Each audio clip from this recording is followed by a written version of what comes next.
Sports Radio 560 WQAM Miami Fort Lauderdale presents The Neil Rogers Show. Yes, to talk to Neil, call 567-0560, toll free for data for hours, or pound 560 on your cell phone. The opinions of Neil, his guests, callers, or anyone else on the show do not necessarily reflect those of WQAM, Beasley Reed Acquisitions, or the Beasley Broadcast Group. Now, Neil Rogers on Sports Radio 560 QAM.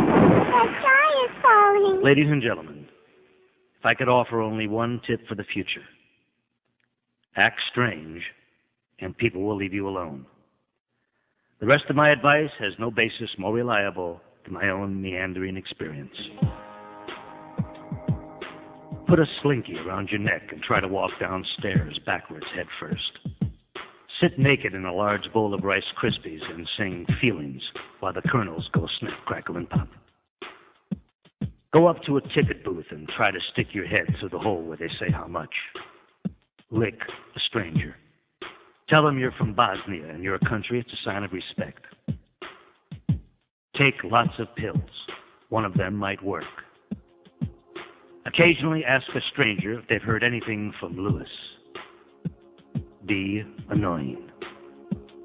During an IRS audit, staple the guy's hand to his desk. Moon a funeral. Play go fetch with a seeing-eyed dog while he's working. Run naked through a mall yelling, "Killer bees! Killer bees!" Say the word titty without smiling. Try to figure out who said Pauly Shore should star in movies. Don't be surprised if it's the same guy who said John Gacy should work with kids. Ask an old lady if you can carry her groceries, then try to make a run for it. Disappear for great lengths of time. Try to touch your forehead with your tongue. It may not work, but many women will appreciate the effort. At a high school reunion, tell your old English teacher that your dog's still eating your homework. Ask Mark McGuire if he'll take $1 million for one of his balls. Try to find the secret to Carrot Top's success. Understand your conception was an accident, that your parents got wasted and wanted a few more laughs before they passed out. Try not to lose your finger in your nose. Take up Bob Costas and toss him on the lawn next door. Go on a car trip with Bob Costas and force him to stay in his car seat.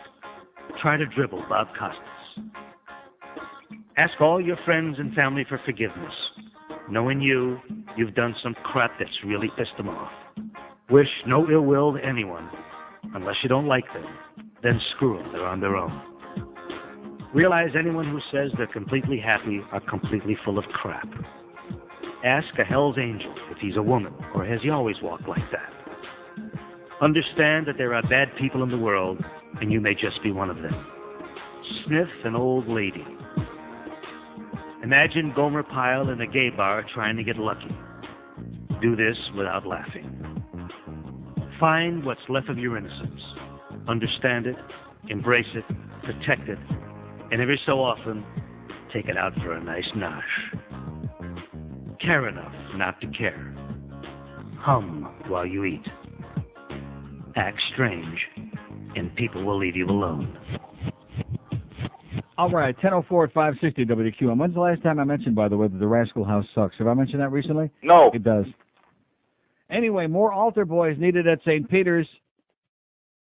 The Vatican is discreetly advertising in parishes throughout Italy for more boys to serve Mass in St. Peter's. At the moment, there are 11 altar boys who take it in turns, it says. Who take it Rectum. in turns to assist priests who wish to celebrate Mass individually in one of the side chapels of the Basilica. In the year 2000, with the expected arrival of large numbers of clergy as well as pilgrims, 11 will not be enough. Wasn't that a show with Dick Van Patten, 11 is not enough? Candidates should be ages 11 to 13, and those who are chosen will live at a Catholic boarding school in Rome for the duration of their duties. There's no fact in the church. Of course. We know that. Wow. So anyway, speaking of Italy, just had a call from my good close personal friend who George still hates like poison, Bob McKay, program director of KISS FM, our sister station, country kissing whatever. That's raking in the bucks. Good guy, Bob McKay. I always liked him in spite of that hairpiece. Actually, he wouldn't have had that hairpiece if it weren't for Bob Eisenberg. And see, Bob Eisenberg's philosophy is that if somebody else in a building looks as silly as he does, then he won't have to feel so bad. Isn't that our philosophy here? It's not important in life that you succeed, but that everybody else looks as bad as you do. So anyway, Bob McKay calls me up, which he didn't really have to do, but it was a nice gesture on his part to thank me for turning him on to the great hotel in Florence, the Excelsior, the Hotel Excelsior, which he and his lovely wife stayed for 9 days, I guess 3 in Venezia, 3 in Roma, and 3 in Florence, Firenze. And had a great time. Stayed at a crappy hotel in Rome. That's because he didn't ask me about Rome, okay? I told you, La Grande. Or the Excelsior. Couldn't get into the Excelsior in Rome, so he stayed at some horseball hotel in Rome. But they had a great time in Florence, he said. And, of course, being the tourist that they were, they left some serious cash on the Ponte Vecchio, which is strictly a tourist trap where they sell a lot of very glitzy and overpriced jewelry and leather and stuff like that. Beautiful stuff, but very, very overpriced. But nevertheless, had a great time. Oh! What's not to like in Italy, baby? Talked about the great people over there. And if that isn't enough to get us started with a roaring start today, wait till you hear this. I'm not sure which I should read first, the hate letter about you or the fact you're doing another appearance. In fact, maybe the asshole that wrote the hate letter, maybe whoever this is, a.k.a. Mitchell Barron, who decided to change his name with whiteout at the end of this 2.5-page letter. Oh, I take it back. 4.5-page at both sides. Maybe he'll show up to see you at Primeco. Because George had such a tremendous... And you know, the guy that was in the van that day with his family driving around... Now, hopefully, this Saturday, June 12th, it won't be the end of the world like it was today. If you're listening on the Internet, any place else in the world, just be glad you're not here, which I'm sure usually you're glad you're not here, but I'm going to tell you it's the end of the freaking world as we knew it. Forget about the goddamn Y2K thing. We're doing it right here in June. Man, oh, man. It's the Why? 2 June problem. Y2J. Boy, just, I mean, torrential rains and thunder and lightning all night long, and my little dog dancing around the house, just whining and whimpering all frickin' night long. God almighty. Yeah, that might have been a good idea. Calm him down a little bit. Christ. So because George had such a tremendous turnout on his first appearance, he's going to do it again. Actually, the reason he's doing it again is because he'll take the cash, thank you. It's the new Superstore grand opening of Primeco this Saturday, June 12th. It says free food, door prizes, live radio remotes. They're giving away some phones, since that's the business they're in. Come have your picture taken with the little pink guy. How do you like that? Never had my picture taken with the little pink guy, although I can think of some I'd like to have my picture taken with. Lots of family fun, and George, too. It's written in there like in, as like an afterthought. And George, too. Free Motorola leather purse pack for the first 500 people who show. Oh, we're going to have the bumper stickers. And we'll have those real fancy, oh, thanks, Sam, those beautiful, those amazing QAM bumper stickers. Oh, yeah, the ones, the yellow and blue and white ones, you know? That ugly yellow on the blue background that Sam is famous for. We'll have those, too. So you can proudly wear your QAM bumper sticker all over town or stick it on your rectum or somebody else's that you hate. Now, what's the time this Saturday, June the 12th, from, how come the time's not on here? 10 a.m. to noon. It's in there somewhere, probably written as an afterthought. No. Oh, well. Let me write it on here, okay, because I want to make sure you get a big turnout. 10 a.m. to noon at Primeco this Saturday. Stop by and see George, and don't call on Monday next week with excuses. Oh, well, we drove by, but the dog had diarrhea, and the kid, crapped in the van. I don't want to hear excuses. Like it's too early on a Saturday. Who gets up at 10 a.m.? I sure as hell don't on a Saturday. 10 a.m. to noon. They can drop by the last few minutes and say, oh, you're leaving now? Well, they can stop by about 5 till noon. Grab the free stuff, say it was nice seeing you, George, and get out of there, which they don't really want to see you. They want the free crap, and who the hell would blame them? 9 minutes past 10 at 560 WQM. We got the Lord even loves Neil Rogers. Look at all the redneck girls, cut off shirt and hair in curls, going to the bar to get free drinks. Getting beat by redneck slop like what you see each night on top. They're what put the in country. Look at all the redneck sluts eating lunch at Pizza Hut in their Greenside Winder Walmart shorts. They smell like an old wet dog, their pickups rotting on the lawn and promising the Lord to breed them more. Somebody tell me why all trailer parks sell ice. Campbell's burnt tomato soup from hell. Nipple rings and belly taps and velvet Jesus welcome as her brother plays the banjo in a tree. Takes pride in her heritage and says incest is still the best foundation of a Christian family. Born again, they praise the Lord, and bang their neighbors when they're poor. What would Jerry Springer do without those redneck grinning who put the in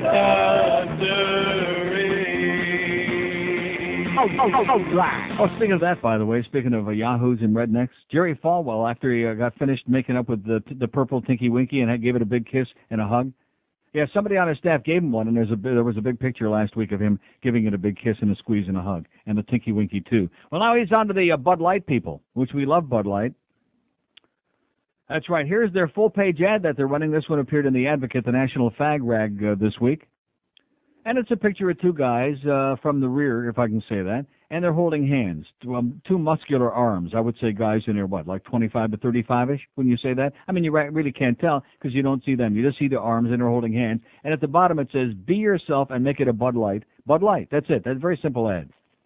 Well, Jerry Falwell's pissed off about that. He's always pissed off about anything that has to do with fags, real or imaginary. I bet he's wild about the Wild Kingdom. I mean, he must be psychotic about that. He must even be upset now that we found out that Doug swallows. I bet she's, spitting blood or something. Falwell crowns king of beers. First it was Tinky Winky. Now the Reverend Jerry Falwell has taken on Bud Light for having a little bit too much hop in its step. The far-right Reverend urged followers to protest against Anheuser-Busch after the company launched a gay pride ad campaign showing two men holding hands, but Bud hasn't budged. In a statement regarding the ads, which are running in gay publications, including The Advocate, company officials said today's consumer is not one of a specific gender, race, geography, or orientation. We appreciate and respect the views of all of our customers, period. And basically, Jerry Falwell, go to hell and don't come back. Oh, this guy, I'm telling you, like I've always told you, it was the same with Hitler, with every crazy person. Without a scapegoat, they can't get anywhere. Everybody's got to have a scapegoat so they can get power, they can make the big bucks, whatever it is that they're looking for. In this case, both. And, of course, Jerry Falwell's become basically the laughing stock of the goddamn country, okay? Especially, I mean, Tinky Winky wasn't bad enough. Now he's going after Bud Light spots. Crazy, crazy, hateful, sick people. By the way, I want to thank my good friend in the Bahamas, Lou, which I did get your card finally after I got off the air. I found a card in there. And he's got his business card in here. Lou's a hell of a guy, and he sends us this pamphlet, Dear Believer, which it's very well written. And from the beginning, I thought Lou wrote this and made this up. Comes to find out, it's from the Freedom from Religion Foundation, our good friends up there in Madison, Wisconsin. It's great, and I'm going to read it. You know what we ought to do? We ought to make up. We can't make copies from this because it's not that good, but we ought to have it typed out. You know what I'm saying? And send copies of it out. I'm sure they'll send more. You think? We'll call them up. It's got their address on here, yeah. You have their number? No. Oh. I don't know if they have a number, but they got a P.O. box. But, yeah, we should have about 50,000 of these and mail them out to everybody. Dear Believer, and it's got a picture of the Holy Bible on the front, and it's got a warning tag on the front page of the Bible that says, warning, literal belief in this book may endanger your health and life, with a skull and crossbones underneath it. Oh! Yeah. Great. Thank you, Lou, in the Bahamas. You're okay in my book, you know what I mean? Yeah, man. Yes, you are. I'll get to that in a minute. Here's Doral. Hello. Hello, Nels. Yes? Hey, Nels, I'm here pondering how I'm going to clean up over at that little get-together with George this Saturday. I didn't know that last time he was down in Homestead since I worked the midnight shift. And I'm actually up right now when I should be asleep, so I'm glad I got this bit of information. Right. And I'm thinking, how many things can I get for free over there? Well, let's see. They got those, they're giving away some phones. They're giving away those free Motorola leather purse packs. You'd look lovely with a Motorola leather purse. Thank the first you. 500 people. Just don't make it into a fanny pack because people will start talking. No, but we know about guys who wear fanny packs. How many people they were expecting over there? 500? Just for the first 500, they get the Motorola leather purse pack. You talk about optimistic. Right. Well, yeah, there's a lot more than just George, though. He's like an afterthought, okay? They got the little pink guy. He's going to show up. George, I will be there, buddy, with bells on. And listen, I was reading the paper today. We're going to get a women's basketball association. Oh, yeah, isn't that just what we need? Oh, another sports team, the WNBA in Miami, owned by the Miami Heat. Does anybody care? No. Absolutely not. That will not draw flies. And I'm going to tell you, the lesbian lady who was very nice that called yesterday, who was bitching about the ugly bull dykes up at Disney World, she's going to really be upset when she sees this crowd of chicks, if I can use that term. I mean, you chicks can't...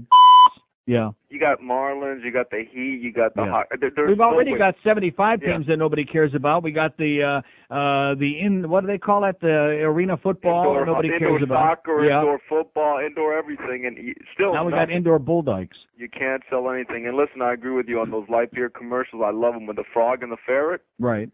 They're the greatest. Okay. They're the greatest. All right, Neil, you take it George easy. says bring something. All right, I'll see you, George. Bye. Bring 499 people. Right, bring 499 other people so they can give away those fanny packs. One thing about a guy that's wearing a fanny pack, you look at him and right away you say to yourself, he's an asshole. Right. Do I have anybody particular in mind? Uh-huh. Yeah. The guy with a fanny pack, who I'm sure got his ass canned at the Macarena. We won't see him again next season. Pain in the ass. Terminal, boring, the Inquisitor, the Grand Inquisitor, who instead of doing his job there, I guess, was busy asking everybody 5 million questions, including us. You know, like that. Oh, guess what? I went to Publix last night in the pouring rain, and I tuned over to 1580 to see if my friend Craig Worthing was on, and he was on. Uh-huh. Yeah, on WSRF 1580. So I thought I'd give a plug to Craig, even though I'm not returning his phone calls because, I'm just not. I know that makes me mean. I haven't returned his phone calls for about 3 months. Why am I not doing that? I don't know, because I'm just saturated with all problems, Norm had that 800-pound tumor removed from his pupik, and they just, too many. My plate is just so full with stuff. You know what I'm saying, Craig? Don't take it personally unless you want to, but I wish you the best of luck. He's the only real broadcaster on the station, and what brought that to my mind is yesterday, what was the guy's name?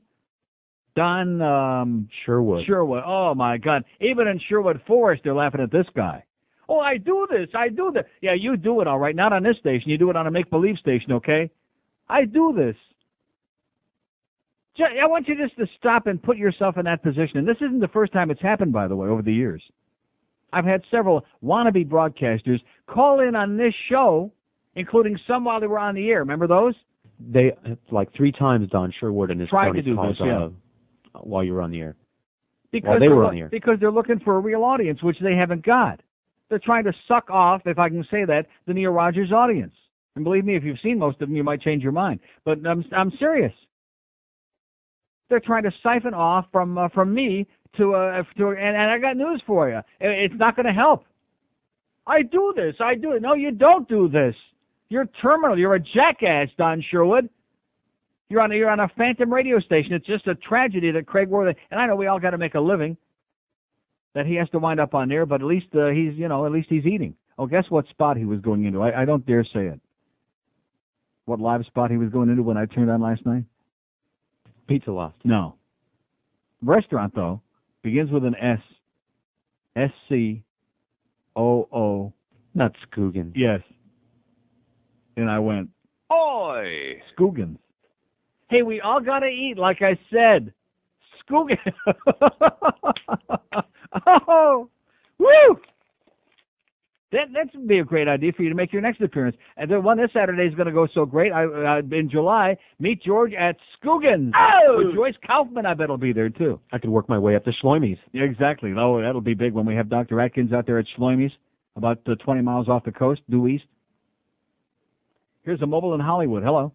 Hello? Yes, sir. Hi, Neil. How are you? Let me start off by saying I got a gay brother. I don't have any hang-ups with gay people. But this weekend I was in Walt Disney. Yeah. And the same way there's blacks and there's niggers, and the same way there's good white people in trailer trash. Yes. There's fags and there's flaming homosexuals. Flaming queens, yeah. That totally disrespected Walt Disney and what Walt Disney stands for. I know you're going to say, why did you go? Because I've been there before. Yeah. And it wasn't a big deal. But this year, the queens were out, and it was terrible. There was old men with young guys on leashes. Yeah. Disgusting. All right.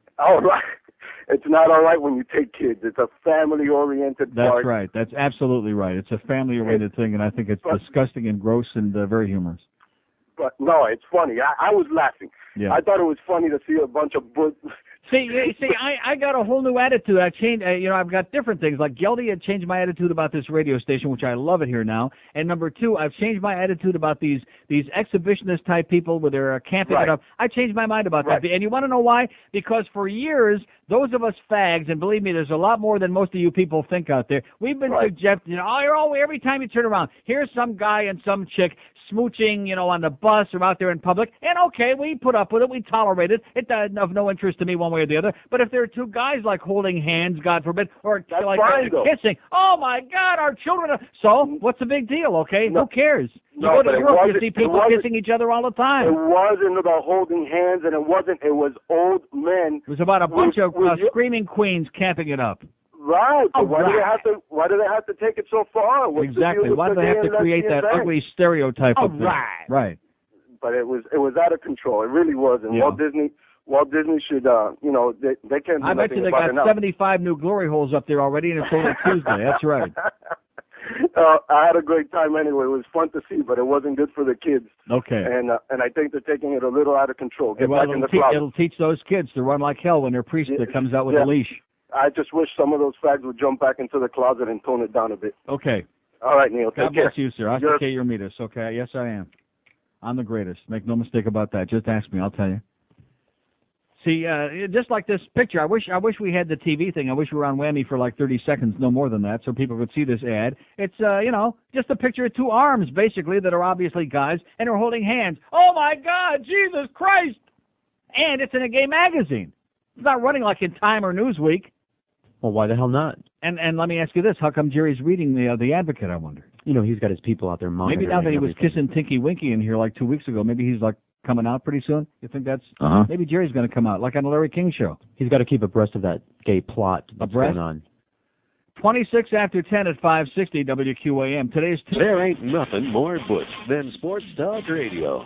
That's why here at 560 WQAM, in keeping with our macho image, we're proud to present the Brett Summers and Sandy Payton Show, starting this Monday.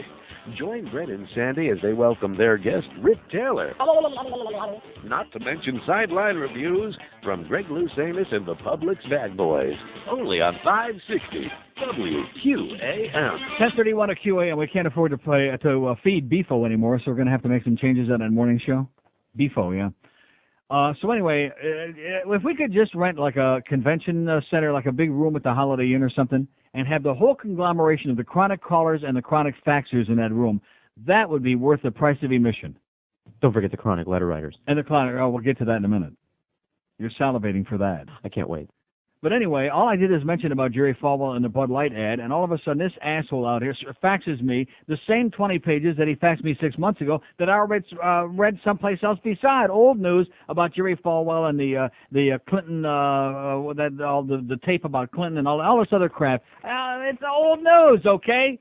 How the Reverend Jerry Falwell and a California political organization helped finance and orchestrate an extensive anti-Clinton propaganda campaign, okay? Very interesting. About a year ago it was interesting. It's old news, and it's in a wastebasket and wasted a lot of fax paper. And as if that wasn't good enough, now we got another chronic who now has changed his name, okay? But can't change the material because he repeats exactly the same fax that I had like 2 weeks ago, which he's crestfallen that I didn't read it on the air. And I'm still not going to read it on the air because basically he's an asshole. Only now he's got a new name, Reggie from Boca, probably like a close brother-in-law to Veggie from Boca after yesterday's show, which proves that he listened yesterday and is listening again today and has listened every intervening day in between, waiting for me to read his facts, which I'm not going to do because it's a waste of time.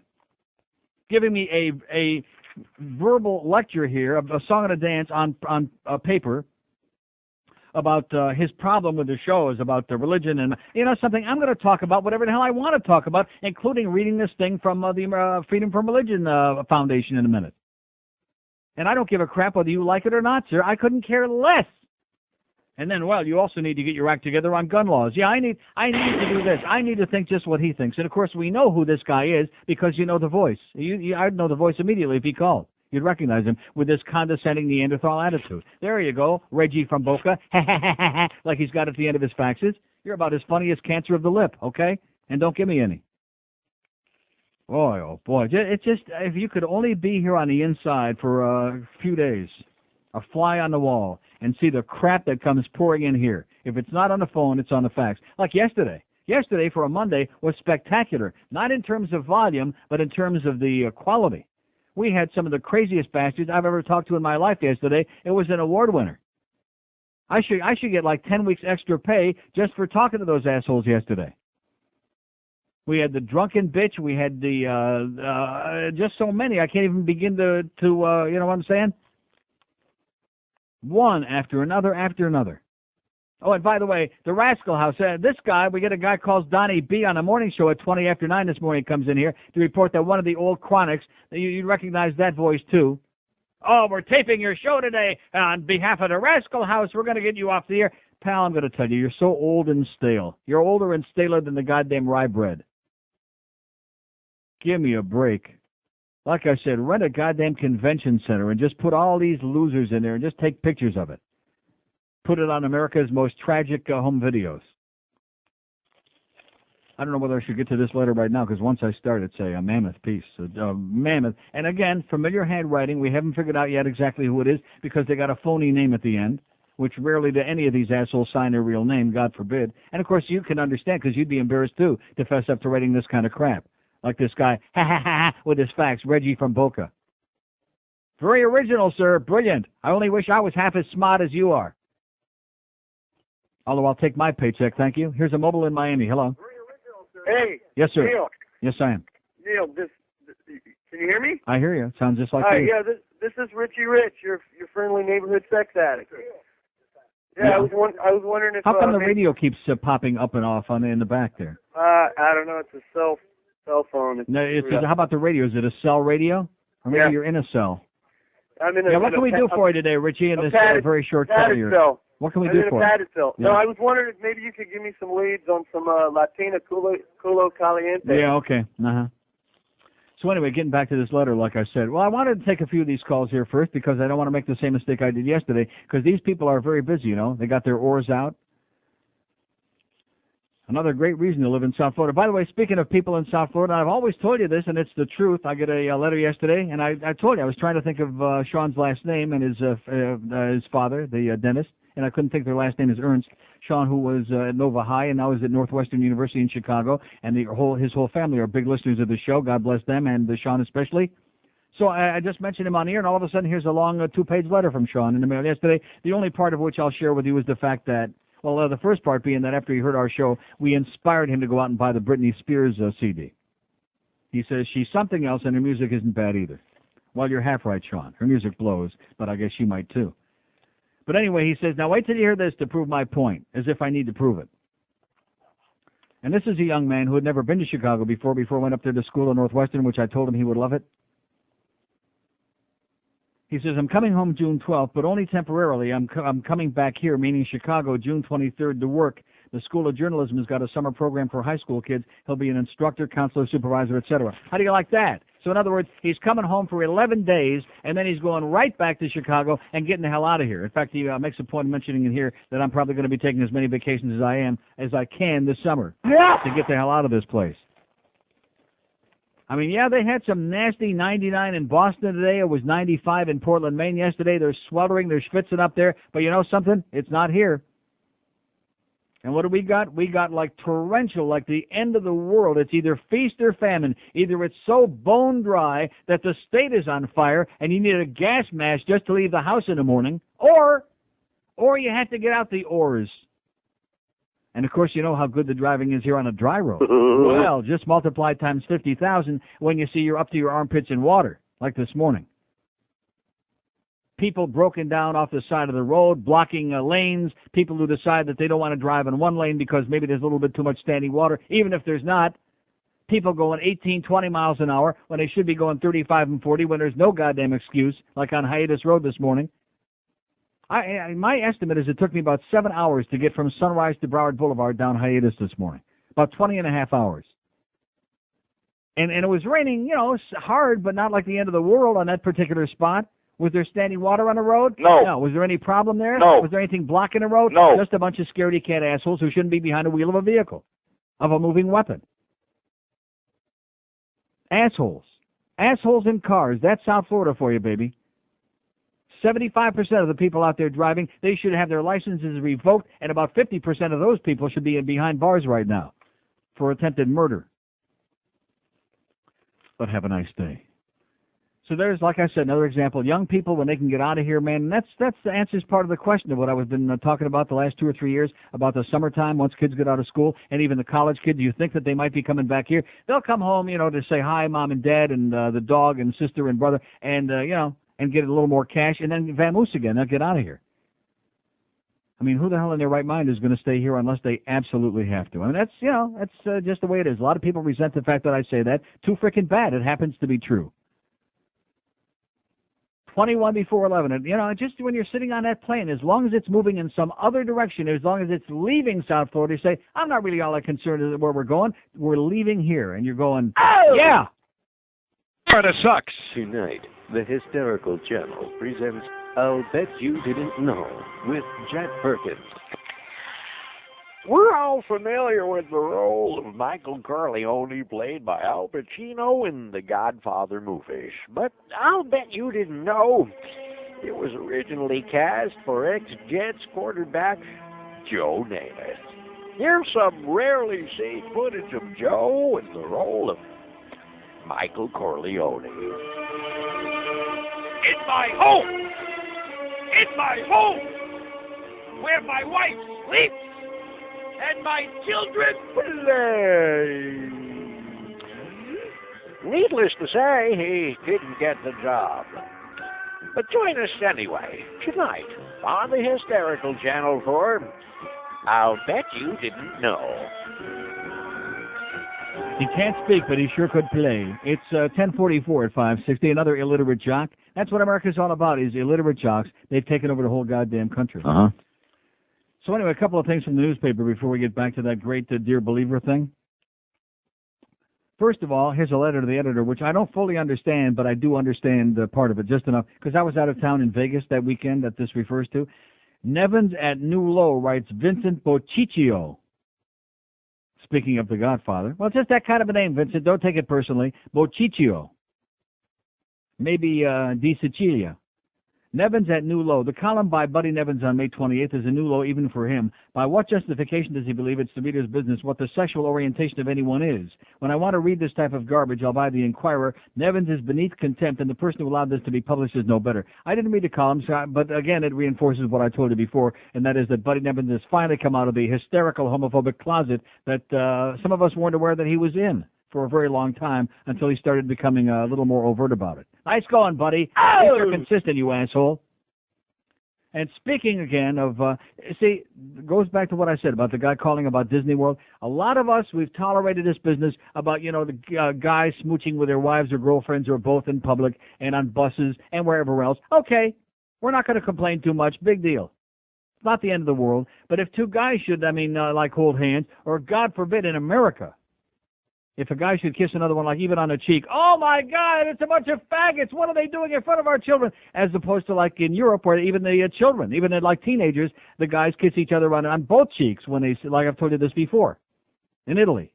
And the Pope don't say a word. He's just jealous, but he don't say a word.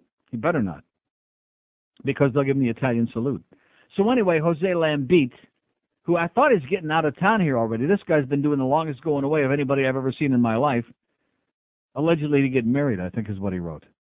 You believe that? No. Yeah, he's allegedly getting married.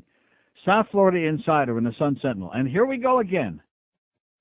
I don't mind. Like I said, it's nobody's business what anybody else is doing as long as they're not harming anybody. But when people go to great lengths to put on this phony facade, and then I have to start wondering to myself, are people actually paying some of these columnists to write this crap? Is that possible? Only $50. I have no information to confirm that, but I'm just starting to get a little bit suspicious because Jose Lambit seems to be working overtime to portray a particular image of the world's newest heartthrob. At the end of this column, under sightings, he goes on to tell us that Miami heartthrob Ricky Martin cozying up with sultry actress Catherine Zeta-Jones at the MTV Movie Awards Saturday night in Santa Monica, California. That's all it says, but of course the obvious suggestion, cozying up with. Well, I hate to break the news to you, Jose, but last night they showed the previews on MTV of this big affair coming up, the 8 millionth award show of the year, and it's only the middle of June. And it's the award for the best on-screen kiss of the year. And there's Ricky Martin, and here's this very sultry bitch, and he's giving her like a little peck on the cheek, okay, as if to say, well, this is an introduction to giving away the award, but I'm not going to get too carried away because my boyfriend will get upset. You know what I'm saying, Jose? You follow what I'm saying, you jackass? I'm serious. I wonder how many of these people are on the payroll of the PR people for these various people who are trying to put on this phony personae, or whatever the plural is of persona. Do you follow what I'm saying? You get my drift? Sick of it, nauseated by it. Little peck on each cheek. Just a little pecorino. Yeah, because he's licking la pingaloca. Here's a mobile in Miami. Hello. Neil. Yes, sir. How come you didn't go to Disney, you big money? Yeah, you big money con. Yeah, that is very good. How long did he wait on hold for that, you dumb spick? How come you're not in Havana right now fighting the good fight, okay? Go over there and take the bearded one and stick it in his rectum. Here's a mobile in Fort Lauderdale. Hello. Hi, how you doing, Neil? Okay, sir. All right. One pony town, man. One pony town. Go ahead. Yeah, this is Miami Sox, man. Miami Sox. Yeah, Sox. I called you for three things. Several times you say that you don't get any ratings. You got a lot of people. I don't get any what? You don't get it. Nobody listens to you. Yes, let me tell you. I just started listening to you because of a friend of mine. Your show, and yeah, I like you. You're pretty good. Yeah, and fair. Also, we're out of here, man. Miami sucks. We are out of here. I'm on vacation and I'm driving my friend out of this town, and it sucks. It sucks. Yeah, and I'm driving to my mom's house as we speak because I left my car there and it got broken into last night. Well, that's Miami for you, man. That's Miami. Piece of crap. Yeah, and number 3, was that it? Was that number 3? Yeah, that was number 3, man. Okay. We're out of here, man. Hasta que Yormitas, man. Good luck. All right, bye. Okay, don't do this again. Oh, boy. Like I said, everywhere you look, you're like driving to work this morning. You look to your right, you look to your left, there's another banana boat. Everywhere you look. It's always good to have a banana boat with the oars, you know, life raft, just in case on days like this. So here's this hate letter for George, by the way, now that I have some time to do it, after taking these last couple of brilliant calls. Dear Neil, and again, this is very familiar, another chronic handwriting. Keep that in mind as I read this long missive. And isn't it interesting, by the way, that unless it's from somebody I know, like my friend Sean, which is like a personal letter, but most of the mail that we get is from chronic, hostile, hey, because like I've told you for 23 years, that's what this town is all about. A lot of very miserable people who want you to be as miserable as they are. And I won't. I refuse. I'm a happy camper, man. I'm ecstatic. Life is great. Oh! That's right. Dear Neil, since you claim that you're interested in hearing what your listeners have to say about Jorge Rodriguez, spelled with a G, by the way, filling in for you on the air, and since you don't let any criticism of George go beyond the slightest, spelled S-L-I-G-E-S-T, slightest degree, and because you're not interested in doing what is best for your show and are instead interested in doing a favor for a no-talent nothing, for the obvious reason of trying to make a name for him because of his intention of getting his own show someday, I'm writing to you to tell you what you already know, but will never admit, because unlike everything else where you tell it like it is, in this case you will tell it like it ain't. And if you have any guts at all, you'll read this letter in its entirety on the air. And I'm not reading it because of that challenge there. I'm reading it because I find it so amusing.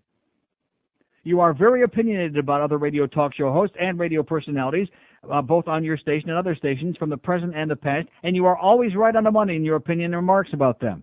And tell it like it is. And there is no way in hell that you honestly feel George with a G has the slyest, this time he's slyest, S-L-I-G-H-E-S-T,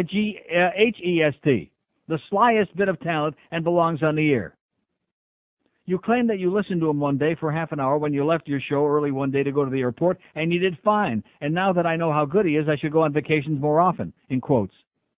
If you did listen to him for that half hour, that is 29 minutes and 59 seconds more time than you need to know that he has no talent at all and doesn't belong on the air.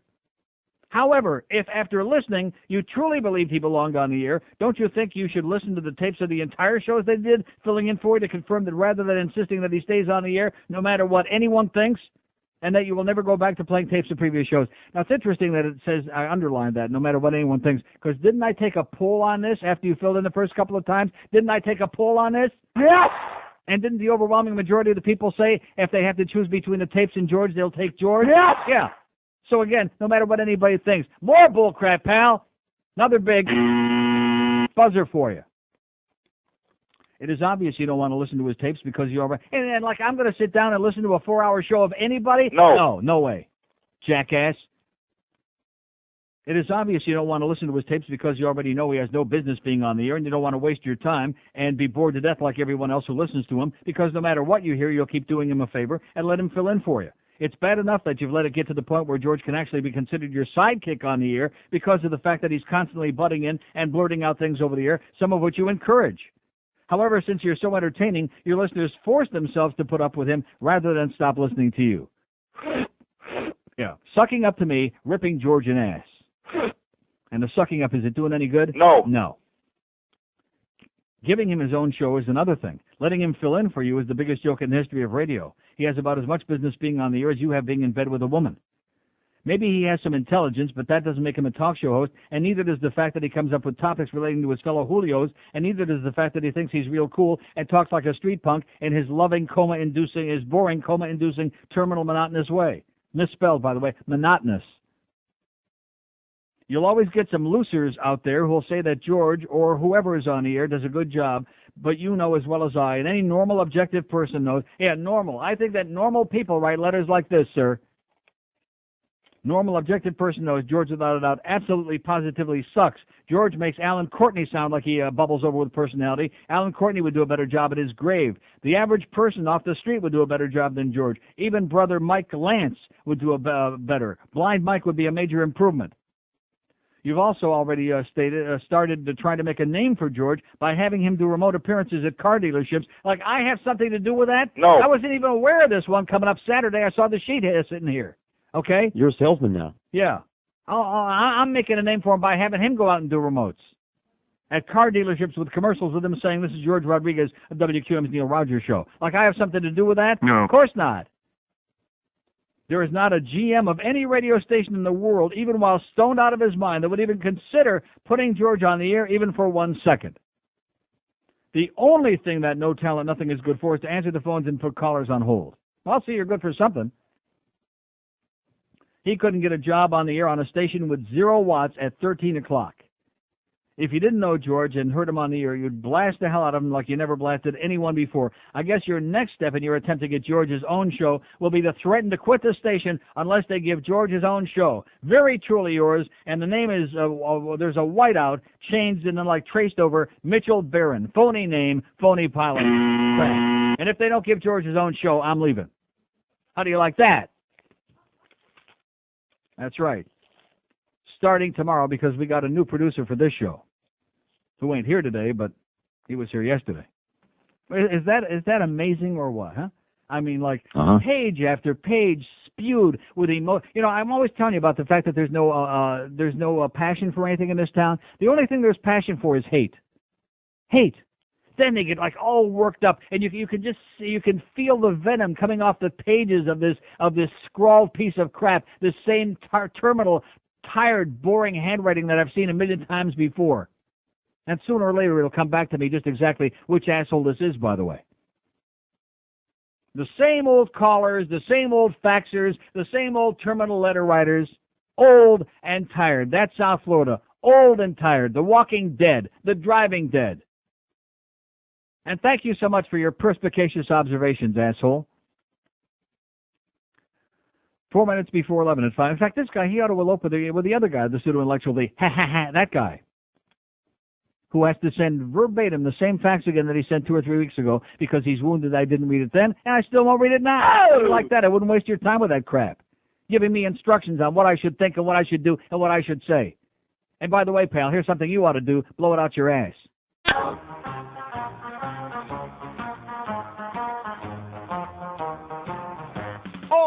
Well, when you come to my house, every time you ask to use the toilet, and that's fine. But when you're done, you always give me a very special gift to you. I'm surprised when you got your ass, you can show a little time, but just remember to flush.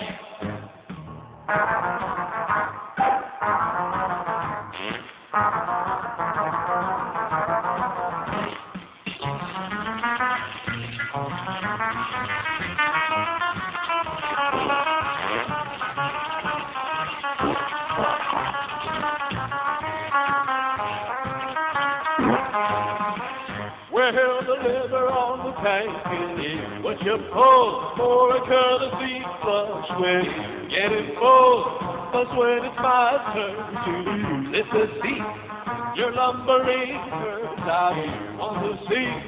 You took me up as far to town, don't leave me broken hearted. Just remember to flush.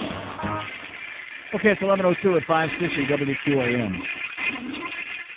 Okay, enough already with enough of the flushing, as they say on Long Island. Enough of the flushing. So anyway, my good friend, my close personal friend Lou, in the Bahamas. Yeah, that one. So he sends me this thing yesterday in the mail, and I look on the back at the very end of it, and it's from Freedom from Religion Foundation, Madison, Wisconsin, which, what was her name, the woman from there? It's been years since I've been talking to Amy, Ann something.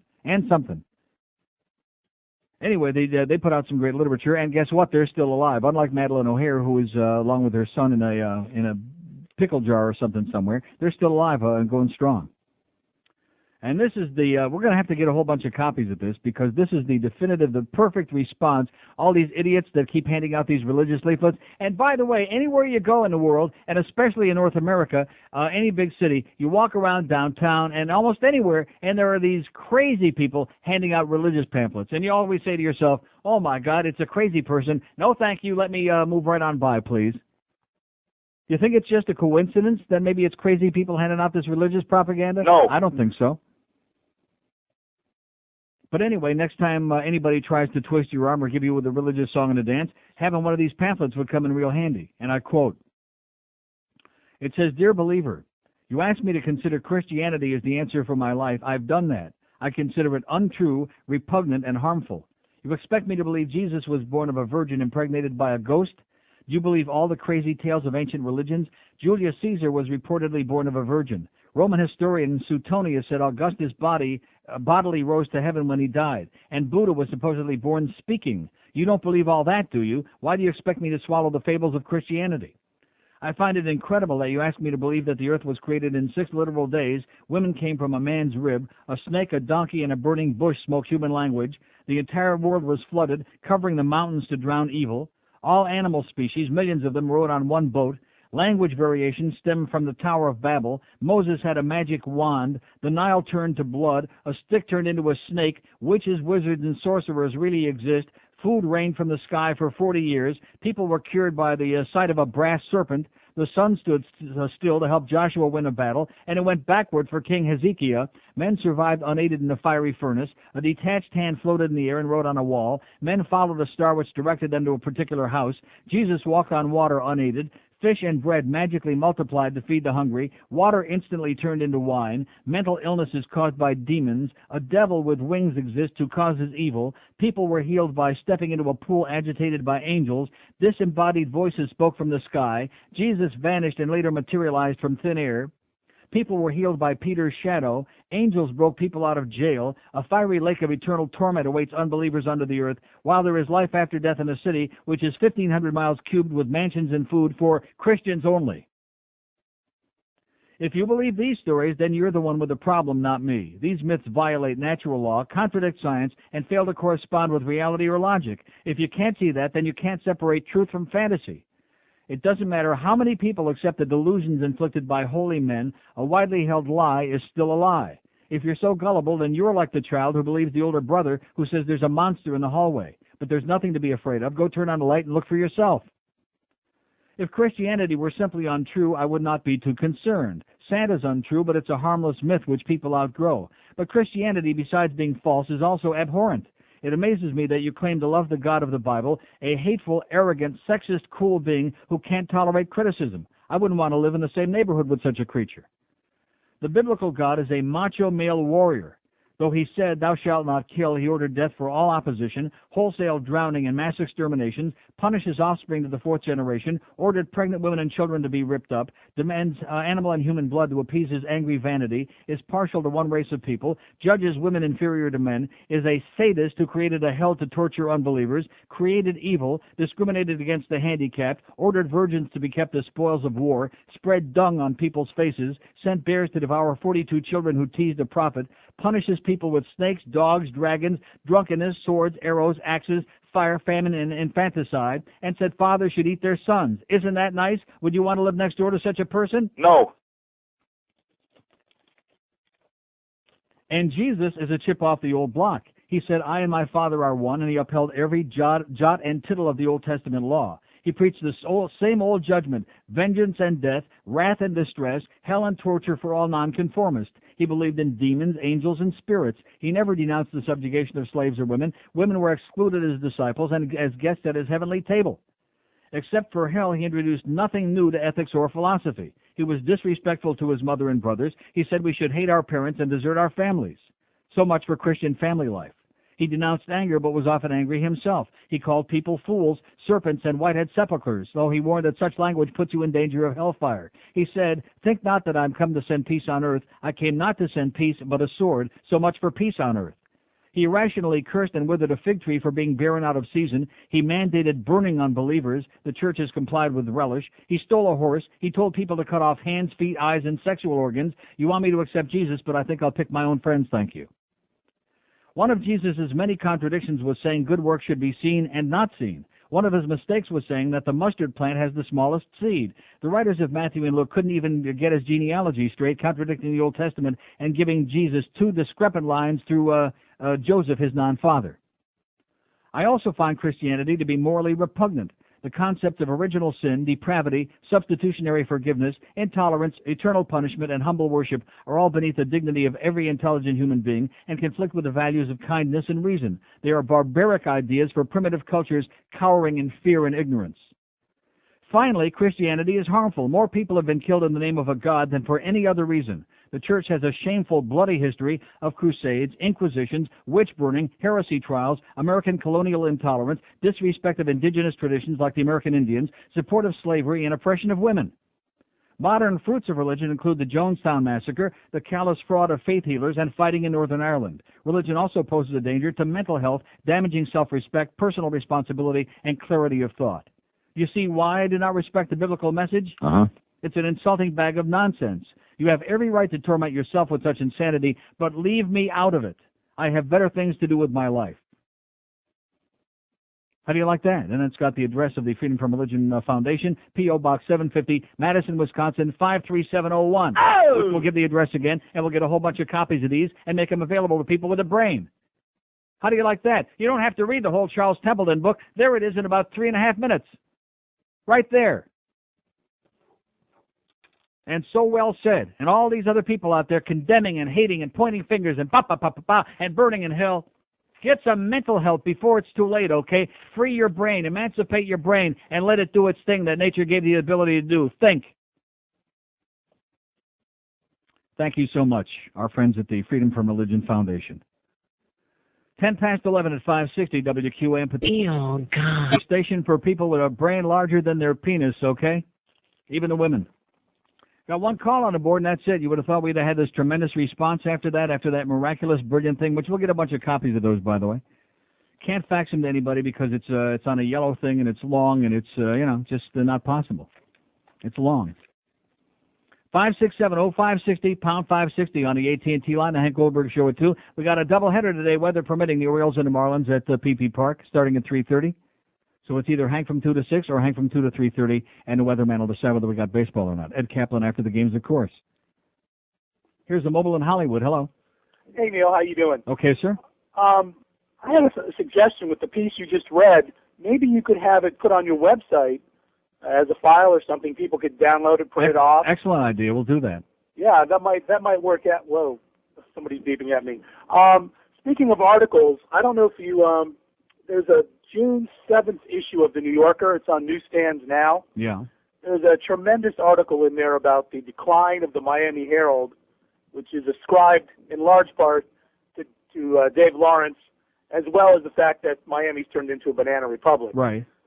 It's a great article. Oh, I got to get that. What issue is it?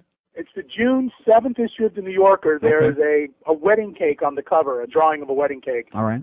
It's a great article. I just came from Plantation. I don't live too far from where you are. It is absolutely outrageous there, the flooding. There's a canal about to overflow. We might need Noah and his ark. I think 40 days and 40 nights sounds reasonable to me. One more night will do it. We won't need 40 more. Yeah. All right, maybe we'll drown all those bufo toads anyway. Oh, God. Okay, thank you. Bye. All those bufo toads that our good friends at U of M brought in here from South America. Oh! Thank you so much. All those rocket scientists at the University of Miami brought us bufo toads. And my dogs thank you profusely. Not. Here's a mobile and Kindle. Hello. Hey, Neil. Yes, sir.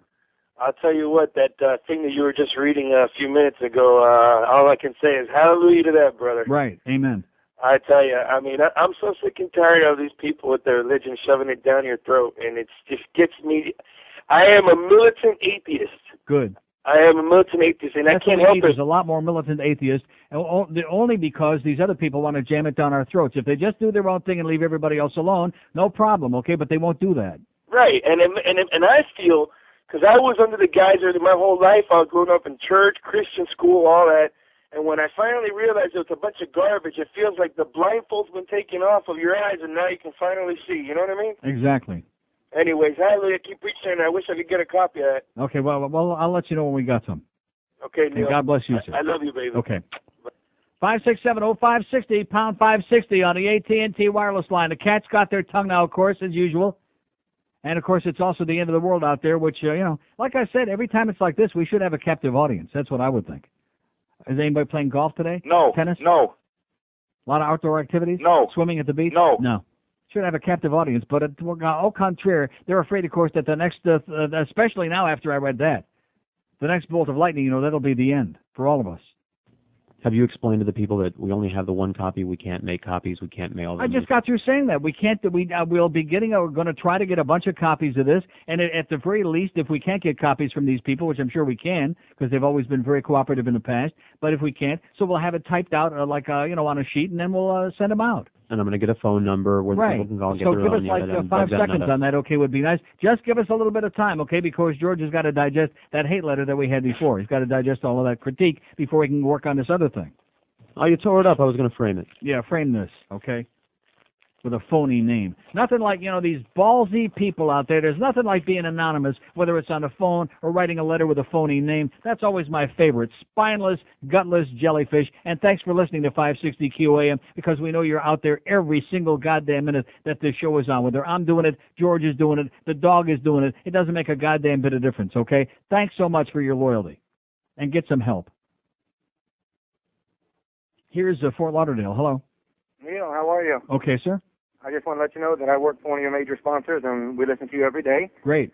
I got a quick question for you, please. Whoa. That almost hit me. We just bought a house. My wife and I just bought a house, and it has a big dish satellite. Right. It's my first experience ever dealing with the satellite. Why is it when I turn on a lot of things it says subscription not available or so forth, like on G5 and all these different things? How do I go about getting all this stuff? Do you know? You got the best way to do it is go out to like a bookstore, like to any Borders or Barnes and Noble, where they have the magazine section, and get one of the satellite magazines for the big dish. Make sure you get it for the big dish, not the small dish. Okay. Like Satellite TV Week, that's the one that I get. Is the big dish better than the little dish? Well, and I wouldn't say it's better, but I mean, you get a better picture because it's a first generation picture. But right. You get the magazine, and then it'll have a listing in there of all the, like, Superstar Connection and all the Turner TV, all the different programmers, and it'll give you a listing of all the different services they got available. And then you can call them and find out how much it is and what you want, what you need, movies, sports, whatever you want to get. Okay, terrific. Okay? And I just want to say hi to all the guys at Mobile One, and we think you're great. All right, thanks. Thanks, Dale. See ya. 567-0560. Oh, gee, here's my good friend Dr. Mark I haven't heard from in a coon's age. Can I say that? Hey, old man, how are you? All right. All right. Listen, it's about time to redo the series. No, it's not. Okay, well, I'll leave that up to It's not 8 weeks. Is it 8 weeks? Just about. No. But no, you schedule it whenever you like. That's But fine. another 2 weeks, I would say. You got it. Because I went out and got some Godiva ice cream last night. But anyway. Okay, anyway. So I'm taking a lot of folic acid, by the way. I'm taking that anti-homocysteine preparation formula. Yeah. Very good. And I feel less homo than I did before. Really? Yeah. So you've gone from a 5 to a 4? No. 6.5. Oh, really? Anyway. So Dr. Atkins and I went down to from 202 down to 160 pounds. Great. Yeah, I mean, I can't, listen, I got no clothes. I have to go to my storage space and find all the prior Dr. Mark clothes from like the 70s and 80s. I'm going to be wearing like yellow striped bell bottoms for a while. I haven't heard another word from Dr. Atkins or my former friend Bob Lincoln or any of those people since they sent me a piece. In fact, you were going to be there that Sunday, And he was having an appearance, and they sent me a press release that Dr. Julian Whitaker was going to be there, too. Whitaker was in town. If you gave me 20 or 30 hours, I could tell you what I think of Dr. Julian Whitaker, because I have subscribed to his newsletter. I've read some of the crap that he puts out, and I'm embarrassed for Dr. Bob that a guy like him is connected with a guy like Julian Whitaker. Oh, I was just told by a very, very a rather authoritative friend, not a medical person, but somebody who's been involved, that Whitaker's got this fabulous, unbelievable program out in California where you spend days. But every time somebody you spend something, but I think it's got a dollar sign after it, probably. Yeah, well, I'm not really knowledgeable enough to say what it is or isn't and what it's worth, but every time I see one of these really, really, really big programs that takes weeks to do, it's not exactly attached to a university, I wonder about the validity of the whole thing, because we've talked about science and validity before, and I just think there's a lot of entrepreneurs out there, but you know how I am about that. Yeah, well, he's one of them. Okay. Well, listen, anyway, I remain absolutely at your disposition. I look forward to seeing you soon, and I think you'll be amazed at how I'm wearing my clothes these days. Just amazing. Well, how about me? You'd be amazed at how I'm wearing mine, too. The same as the last time I saw you. Fat. Okay, Chief. Okay, I'll call you soon. Very good. Bye. Bye-bye. Dr. Mark, he's losing weight like crazy on the Atkins. There you go. It works. So we just, a lot of us can't do it. So anyway, getting back to this Godiva ice cream. Well, before you really get serious into the Atkins, you're supposed to go off and go on a carbo load. And what better way to do that than with ice cream?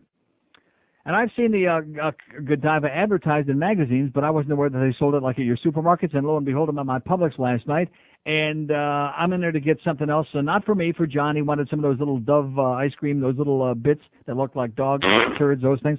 And lo and behold, I opened the thing up, and there's Godiva ice cream. And I thought, well, one of these can't be all that bad. Talk about expensive. I don't know, because I don't check price. When you make the bucks that I do, you don't check price in the supermarket. I'm not a schnorr. Whatever it is, it is. But they come in a container, and I look on it, 12.5 ounces. 12.5 ounces, not a pint. A pint is 16 ounces, right? 12.5 ounces. So it's got to be probably $6, $7, $8 a pint. And it's very rich. This was like chocolate, praline, truffle something, Godiva. Very rich, but not good. It was okay. And after he took a couple of scoops out of the thing, I did finish the rest because I don't like going anything to waste. But so that's about 8 ounces. That's a half a pint. Is that a big deal? No. Half a pint? No.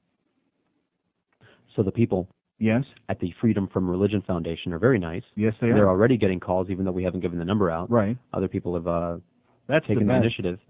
Thank you again, my paisan down there in the Bahamas. What was his name? Lou. So here's where the people can call to get their own copy of the they can pamphlet. call there and get their own copy? Oh, yeah. Great. Please bug them, not us. And they're very nice. And they have lots of other material that they'd be happy to send. They're going to send us a bunch of these and a whole bunch of crap. Well, but anyway, I know that. I used to subscribe to it. 608-256-8900. Yeah, but that's a long-distance Oh. call. I mean, it should be worth it. It should be worth 20 long-distance calls because it's such a brilliant little piece. But 608-256-8900. And the name of the brochure is Dear Believer. It's great. In fact, Tom, I wonder if they'll send out like a bunch of them, They're sending us a bunch of them. Great. Excellent. Oh! God bless the Freedom from Religion Foundation, and God bless us, and God bless Lou from the Bahamas for sending that to me yesterday in the mail. Thank you, Lou. That's all you need. You don't need a big song and a dance. Just hold that up, okay, like Wolfbane or like a big cross. Hold that up in front of their face, all these believers that want to twist your arm and make you an offer you can't refuse. Oh, we're trying to save you. We don't want to be saved, okay? Go save somebody else. Like he said in Godfather 3, love somebody else. Remember that? Yeah, that was Vincent. Love somebody. She didn't love somebody else, and look what happened to her, huh? Won't see her no more with that bad overacting. Oh, my God, that's Sophia Coppola. Jesus. 26 after 11 at 560 WQAM. That is the biggest pile of horse crap I have ever seen in my frickin' frackin' life. Fans are not crying, it caused the big mob when you got a hooker and got a blow job. That was like in the middle. Did you notice that? That happened one other time, too. Remember? These things blow. Like I said.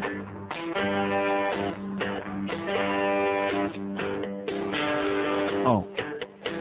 Hugh Grant's an actor who comes from the UK, charming and pleasant in a quite friendly way, a sense of humor to make someone chuckle, eyes so blue they cause women's knees to buckle. He was caught by cops in Hollywood. They say that he was up to no good. Fans are not crying, it caused a big mob when you got a hooker and got a blowjob. Get a hooker and get a blowjob. In the backseat she went down on his knob. Cops broke it up, they saw her head bob when you got a hooker and got a blowjob. English don't have sex, they drink too much tea. Unless you're part of the royal family. But Hugh Grant's not like that, he's no regal snob. So he got a hooker, he got a blowjob. Get a hooker and get a blowjob. In the backseat she went down on his knob. Alright. Cops broke it up, they saw her head bob when you got a hooker and got a blowjob. He got a blowjob. Yes, you got a blowjob. You a hooker? Are you? Jesus, God. Oh, I just thought I was doing great with you. So that was EJ that just stuck his head in the door there, his ugly, who's aged 80 years since I saw him last. Anybody remember EJ and DJ from the Zeta days? No. Of course not. He's much less smarmy than I ever pictured him. Oh, really? He doesn't look anything like he used to. There was like a vague resemblance. I haven't seen the guy like in 10 years at least, and I'm supposed to recognize him? No. No. And he had a really bad henna. Maybe he could get some hair help from our friend Bob Eisenberg downstairs. I want to give you a... Yeah, right. A bad hairpiece. Here's Plantation. Hello. Holy Christ, I'm in Plantation. I'm drowning over here. Hey, Neil, you know what I'm going to do tonight because I'm all jacked up and excited for it? Yeah. Is after dinner, I'm going to smoke a joint and I'm going to watch Brian Norcross because he's really going to be going nutty. He's already going crazy. He had the reds and the greens and the yellows. It was kind of like a rainbow flag he had on the weather last night. And you know, this is a tropical wave. Yeah. So it has something to do. Maybe he can, push some more on us, and force the red to float over Florida. I like how they do that when they're looking at the map. I wanted to give you the real thing here, Neil. Yeah, right. You did. Listen, about that Hysteria. piece you wrote. Yeah. I'm going to get myself... I didn't write it. That you read. I'm going to get myself a copy of that there. And I had a priest friend for 17 years and turned out to be a lunatic. Uh-huh. And I dated a girl that went to Liberty, Jerry Falwell School. And for 2 years, and it was really enlightening on how not to be and how hypocritical everything is. I mean, to preach against sex and then to do things that she did to me was just a blatant contradiction and a blatant hypocrite. Mm-hmm. And it enlightened me between those two things because I was raised Catholic. And then I learned that side of it. And then I know the newspapers and the articles and the more priests and the molestations and the money. Back in the church. Right. Right. And it's just like, man, what are you people doing?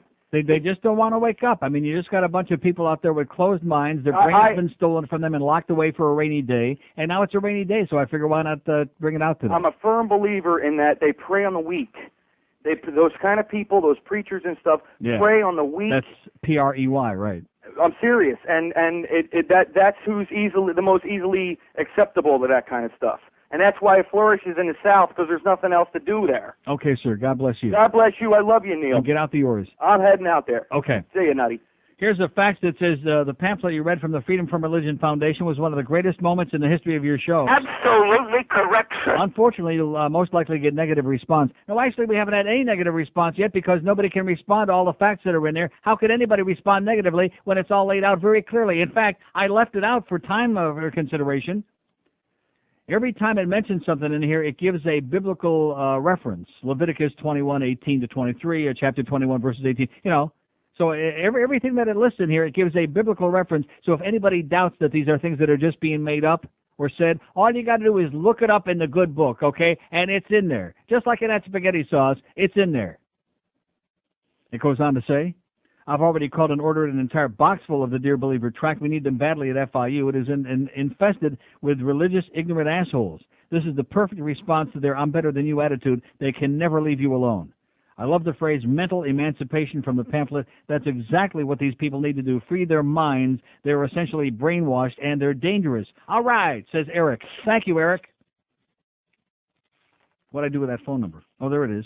1-608-256-8900, Dear Believer. We ought to have 50 million people calling for that, and everybody else out there that wants something to throw in the face of all these damn intolerant assholes that want to tell you how to live your life and what to think and what to believe. Screw them. 567-0560, pound 560 on the AT&T wireless line. Here's Fort Lauderdale with 10 question marks. Hello. Vito's a douchebag. Yeah, like I said, 85,000 question marks. Brilliant, sir. Thank you for waiting 10 minutes to come up with that, okay? Brilliant. You're a genius. You're a rocket scientist. And guess what? No wonder they kicked your ass out of New York. 567-0560, pound 560 on the AT&T wireless line. We'll wait. Here's Kendall. Hello. Hey, Uncle Neil. Yes, sir. First of all, can I have the phone number again for that track? 608-256-8900. Okay, great. I will call in immediately. Okay. No, that was great. Yeah, however, I have to agree, and to an extent, with the spirit of what that gentleman in that sent the facts that you read this morning. I have to agree with, may not agree with the particulars, but I have to agree in spirit with what he said. With what facts? The one complaining about George and stuff. Oh, well, that was a letter. Let's I'm sorry. Let's get our facts straight. Okay, I'm sorry. The letter. I'm not particular, but in general. George is okay. George is smart. George is funny. George is entertaining. But when he comes on, he's definitely on for his crowd, whoever they may be, as opposed to Neil Rogers' audience. And it is not entertaining to me. Well, let me ask you, who's his crowd? I don't know. Uncle Neil, I don't know the particulars. I'm not going to get bogged down in this with you. Right. I don't know the particulars. But let me say this to you. After George was on the first, there are two things that I keep in my mind, okay? And I'm not talking just about George. I'm also, in regards to that. Can I say something? Oh, go ahead. I'm sorry, Neil. Okay. Three things. Number one, I listened myself, okay? In the beginning, George needed a lot of work, and every time I hear him, he sounds better, okay? Talk show hosts aren't born overnight. Number two, I took a poll on the air. A couple of times I've done it. Would they rather hear George or the tapes? It was no contest. It was overwhelmingly, they'd rather hear George. The tapes are cancer. They're deadly. And number three, what was number three? Number one was my listening. Number two was, and it used to be every month in the trends when I would go on vacation, there would be a dip because people tune out. They won't listen to those best of tapes. They've heard it before. Now, since I've been doing the with George filling in, we don't have those dips. I see. All right, well, again, George is intelligent, and he's articulate. Usually when he comes over on the radio, when he's with you, it's light, it's a quick little thing, and it's funny or whatever. A quick little thing, yeah. But when he's on by himself, it's freaking ponderous. Okay. It's ponderous. And also, another thing that a gentleman brought up the other day about was that article in, I forget if it was City Link or New Times, about what the gays are doing now in regards to... New Times, yeah. Okay. He called up, and all he said was, okay, you're the first one to sit there and bash religion and all that stuff. How come you don't sit there and get on something that is disgusting as this and say, what does that have to do with religion? And I've already... It doesn't have anything... Sir, you asked the question. I'll give you the answer. Yeah, but you asked me what does it have to do with religion. It has nothing with religion. I'm talking about the gay community of itself. You always are against... Sir, do you want me to answer the question? And why do you bring religion? Religion has nothing to do with it. When people are doing irresponsible sex acts like barebacking, which I've already talked about months ago. This is not a new story. Somebody at New Times must have evidently found an old issue of The Advocate from months ago. This is not something new. It's old, it's disgusting to me, it's irresponsible, and it's pathetic. But as far as a lot of other stuff like S&M, it's interesting to me that a lot of straight people like to create this big web over gay people. Oh, we're all perverted and we're this and we're that. And then when you take a look at straight people, they're not any less perverted than gay people are. They're into just as much S&M, if not more so. They're into just as much anal sex. They're obsessed with anal sex, which came as a shock to me last year. So this business of everybody pointing fingers at each other, if people are doing unsafe sex, it doesn't take a genius to figure out it's irresponsible and should be condemned. And I condemn it. Okay, all right. No matter who they are. All right. Okay. Well, I appreciate that. Yeah. But what does that have to do with religion? No, it's just, I brought the religion thing is because... It just seems, and again, you did set me straight in regards to the gay... Okay, God bless you. Okay. I still don't understand what it has to do with religion. Other than, of course, religion is always condemning homosexuality, and everybody else, too, unless you're doing it in the missionary position. Don't forget the rest of you are condemned to burn in hell, too, yes? The Freedom from Religion Foundation. Yes. They have a website, Yeah. And the pamphlet is on it. Oh. www.ffrs.org. Did you say FF? Org. After the FF. ffrf.org. That's it. Oh, okay. Great. 20 till noon at 560 WQM Pop. Nobody repulses you more. Come and listen to my story about a man named Ted, a Harvard graduate, hearing voices in his head. Oh! Then one day he was feeling kind of weird. He moved to Montana and grew himself a beard. Crazy, that is. Psychopath. Strange eyes. Well, the first thing you know, Ted begins to brood. Kinfolk said, Ted, that's a Unabomber, dude. Said, California's where the trial's gonna be. So they loaded up the shack and moved it carefully. Exhibit A, jury pools, weird smell. His lawyer says that Ted's the craziest. If you don't believe it, just read his manifest. Ted says he did it 'cause he hates technology, and that's why he mailed all those people TNT. Mail call, letter bomb, duck and cover. Well, now it's time to say goodbye to Ted and his defense, and he would like to thank you folks for paying the expense. You're all invited back again to this locality to buy the first edition of his autobiography, soon to be a movie, HBO. Jerry Springer. Y'all tune in now, you hear? 11:46 at 560 WQM. I'm Il Anticristo. And we got the Hank Goldberg show at 2 o'clock, who's also Jewish, by the way. And then we got Marlin baseball and the Orioles, a doubleheader, maybe weather permitting, at 3:30. Okay, 5, look at this. See, this is what's deflating about doing this show in this market. This is what, and the facts was right. That was one of the great defining moments in the history of my life, reading that thing on the air. It is so well articulated. It's so perfect. And we got 2 calls on the board here. They got nothing to say. And like I've said before about this town, it doesn't matter what it is. You pick the topic. It makes no difference. Unless you're giving away freebies, unless you're taking a poll, they got nothing to say about anything. Unless, of course, it's George's crowd. Whatever the hell that meant. Yeah, your crowd. It's just amazing that the tortured conclusions that these people come up with from what I don't know. 567-0560, pound 560 on the AT&T wireless line. Here's Davey. Hello. Hey, Neil. How's it going? Okay, sir. Haven't spoken to you since about 83. Well, that's only 16 years. That's not bad. I didn't want to be a chronic. Anyway, you said something at the beginning of beginning of your show about Falwell. Yeah. Number one, why is he reading The Advocate? And number two, I didn't think that all these Christians would be drinking Anheuser-Busch anyway. Oh, yeah. So why they're heavy drinkers, especially when they go to those conventions in Vegas and gamble their brains out and get all those hookers in the rooms. Well, I was thinking that before. He probably has a staff of people who are scouring every magazine, every publication to find things just like this so that they can contribute to his agenda of hate. To get more cash. Yeah, right. And also, thanks for the web address, because I did try calling that phone number, but continues busy. How do you like that? Good job, Neil. Okay, thanks. Bye. Yeah, see, they're calling up there. They're not calling me. That's okay. You can call me anytime.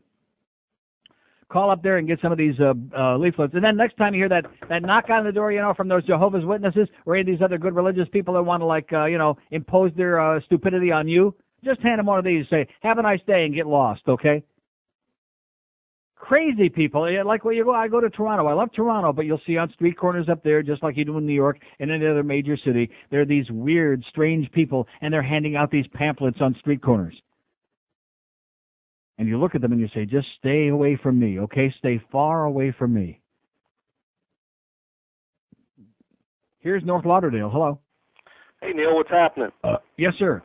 I just wanted to say thanks. I picked up that book, Farewell to God, at Borders last Friday, and I finished it before the weekend was out, and all those Jesus freaks that spend every day reading their Bible need to pick this book up and get a clue. No, actually what they ought to do is read the Bible, and because if they really read it, they'd say, what a bunch of crap this is, but they don't really read it. They pretend they read it, and they can selectively give you chapter and verse because that's been, stuck into their brain.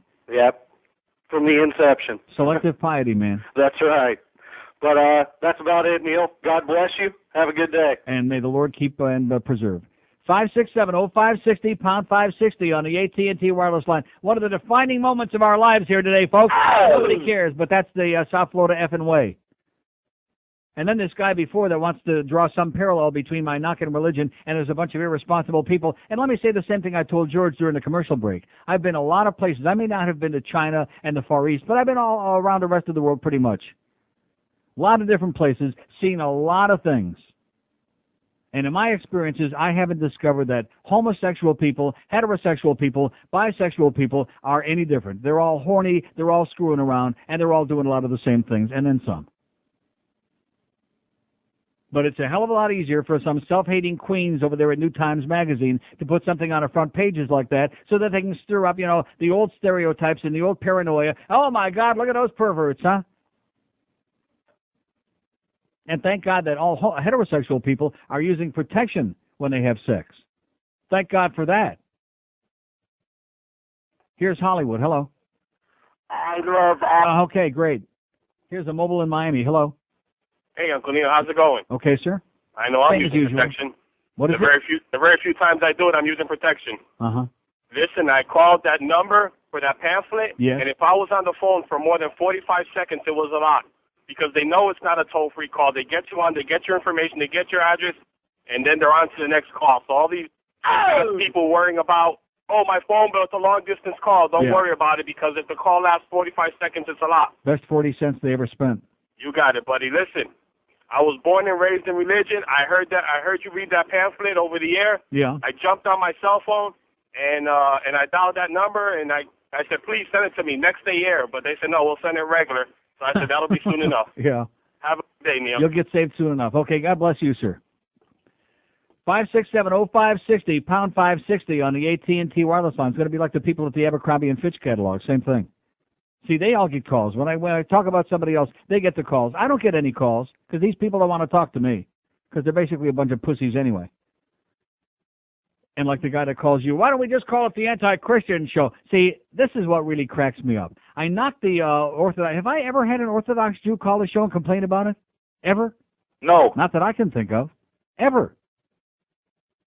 As ludicrous and ridiculous as they are in their behavior and as much as I knock and rip and tear, ever. Jehovah's Witness? No. No.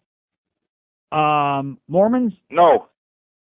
Maybe a couple about the magic underwear, yeah. Well, they get nervous about where the holes are in the magic underwear. They have them on straight. How do you tell if you have them on forward or backward?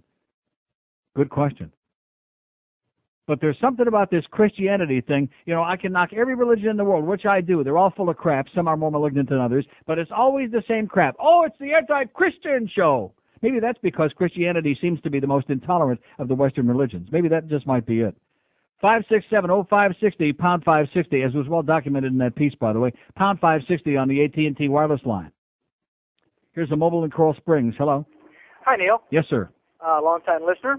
I was brought up Catholic and went to Catholic school and all, and you opened my eyes like 5 years ago, and I can't tell you how much I appreciate that. Oh, my God. I didn't get to hear the thing you read. I was out of the car at the time, and maybe somebody else missed it, too. I may have to read it again. How do you like that? If I would be so happy I couldn't stand it. You'd pee in your pants. One request? Okay. No one rips you better? Okay, you got it. Thanks, Neil. And have a great day. Yeah, maybe I'll read it again in the 1 o'clock hour. How do you like that? Should I read it again? Uh-huh. Why the hell not? George says thumbs up. He'll get his crowd on the phone. Yeah, call up your crowd on the phone. That shouldn't take long. George's crowd. Oh. Now, don't you see? You don't understand what he means by that, do you?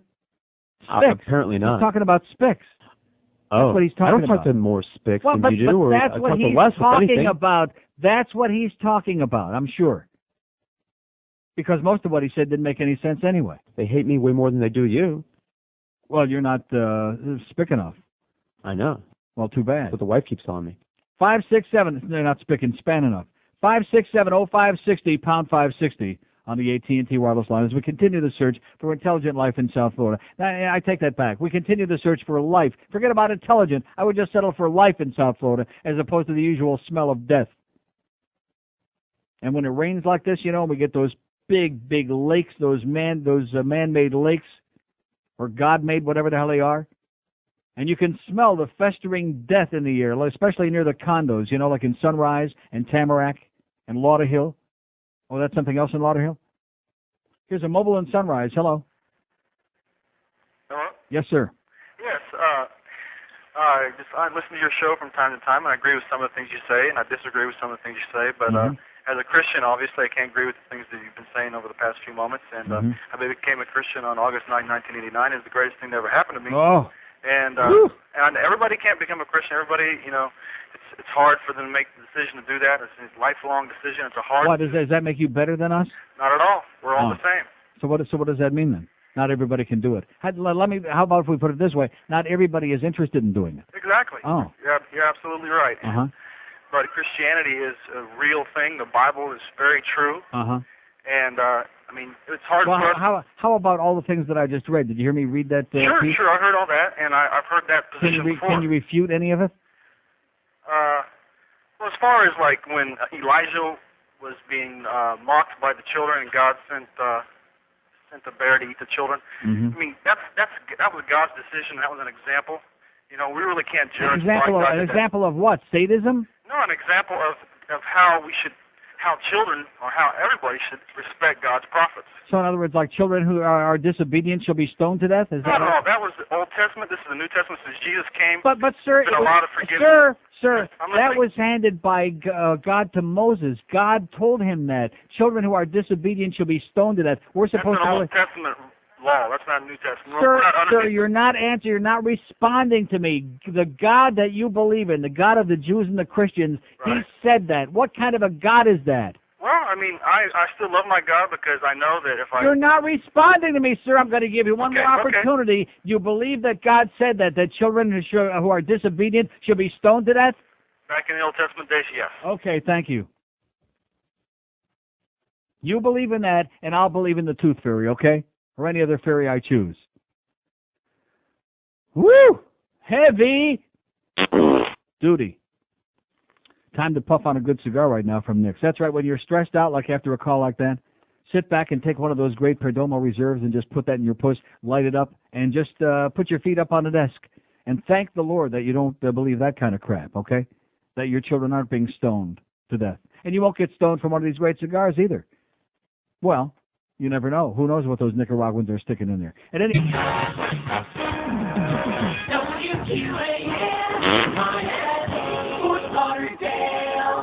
Kids are going crazy over the Mighty Morphin Power Rangers movie, starring the hip young warriors who use their incredible morphing skills to fight for justice. But if you think it's too violent for your kids, now there's an alternative. A new movie about Power Rangers who use peaceful means to solve their problems. Help, help! Ivan Ooze is dumping toxic chemicals in the river. Don't worry, little boy. He'll pay for this evil deed. Who are you? I'm a Power Ranger. Wow, are you going to use your incredible morphing powers to stop him? No, violent acts are against my religion. What religion? I'm a member of the Church of Latter-day Saints. I thought you were a Mighty Morphin Power Ranger. No, I'm a Mighty Mormon Power Ranger. But you said he'd pay for his evil deed. And so he will. Aha! On Judgment Day. You mean you're not going to do anything? Oh, I'm going to do something. Oh, cool. What? I'm going to Salt Lake City and take another wife. 20th Century Fox presents the Mighty Mormon Power Rangers. There's not much they can do about Ivan Ooze, but they do know Donny Osmond personally. The Mighty Mormon Power Rangers, coming soon to a theater near you. And don't forget the magic underwear. 1201 at 560 WQ. And by the way, to respond to that last, which was so ridiculous that it doesn't deserve a response, but nevertheless, to go back to the exact quote in this Dear Believer pamphlet, it said, Jesus is a chip off the old block. He said, I and my Father are one, and he upheld every jot and tittle of Old Testament law. Now, it's become very convenient for people who are too embarrassed by these ridiculous things in the Old Testament, so they made up this business about, but now we're under grace, and now that stuff is out the window, okay, because now we're under grace, et cetera, and so on, and now we got the new deal. If we believe in Jesus, we don't have to put up with that crap. But even setting that aside, what kind of a God could you believe in that would say children should be stoned to death? And, of course, back in biblical days, when they wrote these fairy tales, that was the form of capital punishment. They used to stone people to death.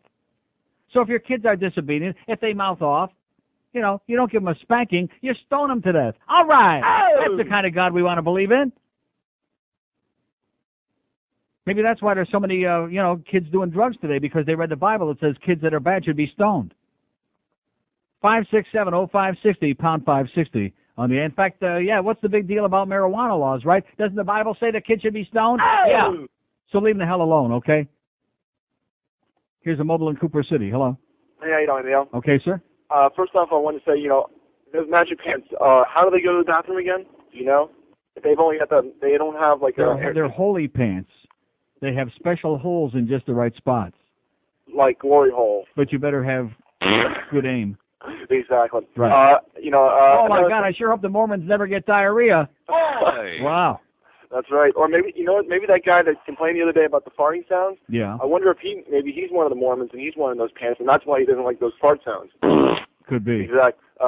You know what? Yesterday, I got to tell you. Remember you were talking about how the ratings are down and everything like that, and what the reasoning was and everything like that. Yeah. And how we kind of said it was maybe the Humpers show and everything like that. I'll tell you, That's yesterday ridiculous. when you were The on whole with him, station, that was the best part of the whole show. was down 15. What is you it? and him were on at the same time, that first little segment or whatever like Right. that. That's why I think he always asks you if you're still there, because then that kind of boosts up the show and everything Well, like he's that. no fool. He knows that it's the dog days of summer, and if we can kill a segment, that way, it's an easy way to kill 15 minutes. He's no fool. And have a great day. I guess that was it. Although you noticed that Hank had also forgotten it was foolish pleasure. But nevertheless, we don't all have steel traps for minds like I do. 567-0560, pound 560 on the mobile one line. I was talking to Beefo about that yesterday and sitting there in Sam's office on his fat rectum. Oh, sorry about that, Mrs. Defoe. His mother's she listens 28 hours a day. And I'm just trying to save your son's life, okay, Mrs. Beefo? He's just beefing up like an Angus cow, and we're trying to do something to get him to lose a few ounces this week, please. 567-0560, pound 560 on the mobile one line as the search continues. Here's Hollywood. Hello. Maybe your ratings are down because we were sick. Okay, Here's Boca. Hello. Neil. Yes, sir. What's the most populous group in the world? Who inhabits this earth more than any other kind of group? Who what? What is the most, the people in the world who are the most populous? Assholes. What besides those? I don't know. Chinese people, Japanese people? Asians you're talking about? You ever see them in the Bible? Did you ever see Wong Fu? No. The Ten Commandments? No, of course not. They got their own Bible. Did they exist way back then? Of course not. I'm just kind of wondering. Not in the Bible stuff is pissing me off. Okay, not to the knowledge of the primitive people that wrote that crap, because all they knew was like this little, that's it. That's all they knew from. 567-0560, pound 560 on a mobile one line. But don't pee on this other guy's parade. August 8th, 1989, he became a Christian. That was the greatest day in his life. Fine, great, okay? Go, we'll pack you a sandwich. Just leave us alone. Here's a mobile in Sunrise. Hello. Hello, Neil. Yes, sir. Good morning. Good afternoon. The last time I spoke to you was about 3 years ago. But the reason I'm calling, I want to ask you or the Christians out there a few questions and see if they can answer. Maybe you can answer for me. The first question is, they say they believe in one God and they believe in the Jewish Ten Commandments. They don't believe in the Noahide laws. Okay. The Jewish Ten Commandments. They don't even keep kosher, the Glam. How do you like that? Exactly. But my question to them is, if they believe in having one God, how come they split God into three? Father, Son, and the Holy Ghost. Yeah. They pray the three gods. Don't leave out the Virgin Mary. She's big this week. Oh yeah, that is true. I don't know how and she Georgia and Kanye. And also they said that they said that the Mashiach, the Messiah, is going to. He came, but he did not fulfill what he's supposed to do. So he's going to come again. He's going to come again? Yeah. And again? And again. That's the problem. If I was a woman, I would not like to be married to him. I mean, it take over 2,000 years to come again. Mm-hmm. But I'd like them to answer me, how come they have not obeyed those commandments, those having only one God? How come they split into three? Mm-hmm. And have a nice day. Okay, thank you. 567-0560, pound 560 on the mobile one line. Here's a call from U of M. Hello. Hello, Neil. Yes, sir. How's it going? Great. I just wanted to say that, real fucking blow. Yeah, there you go.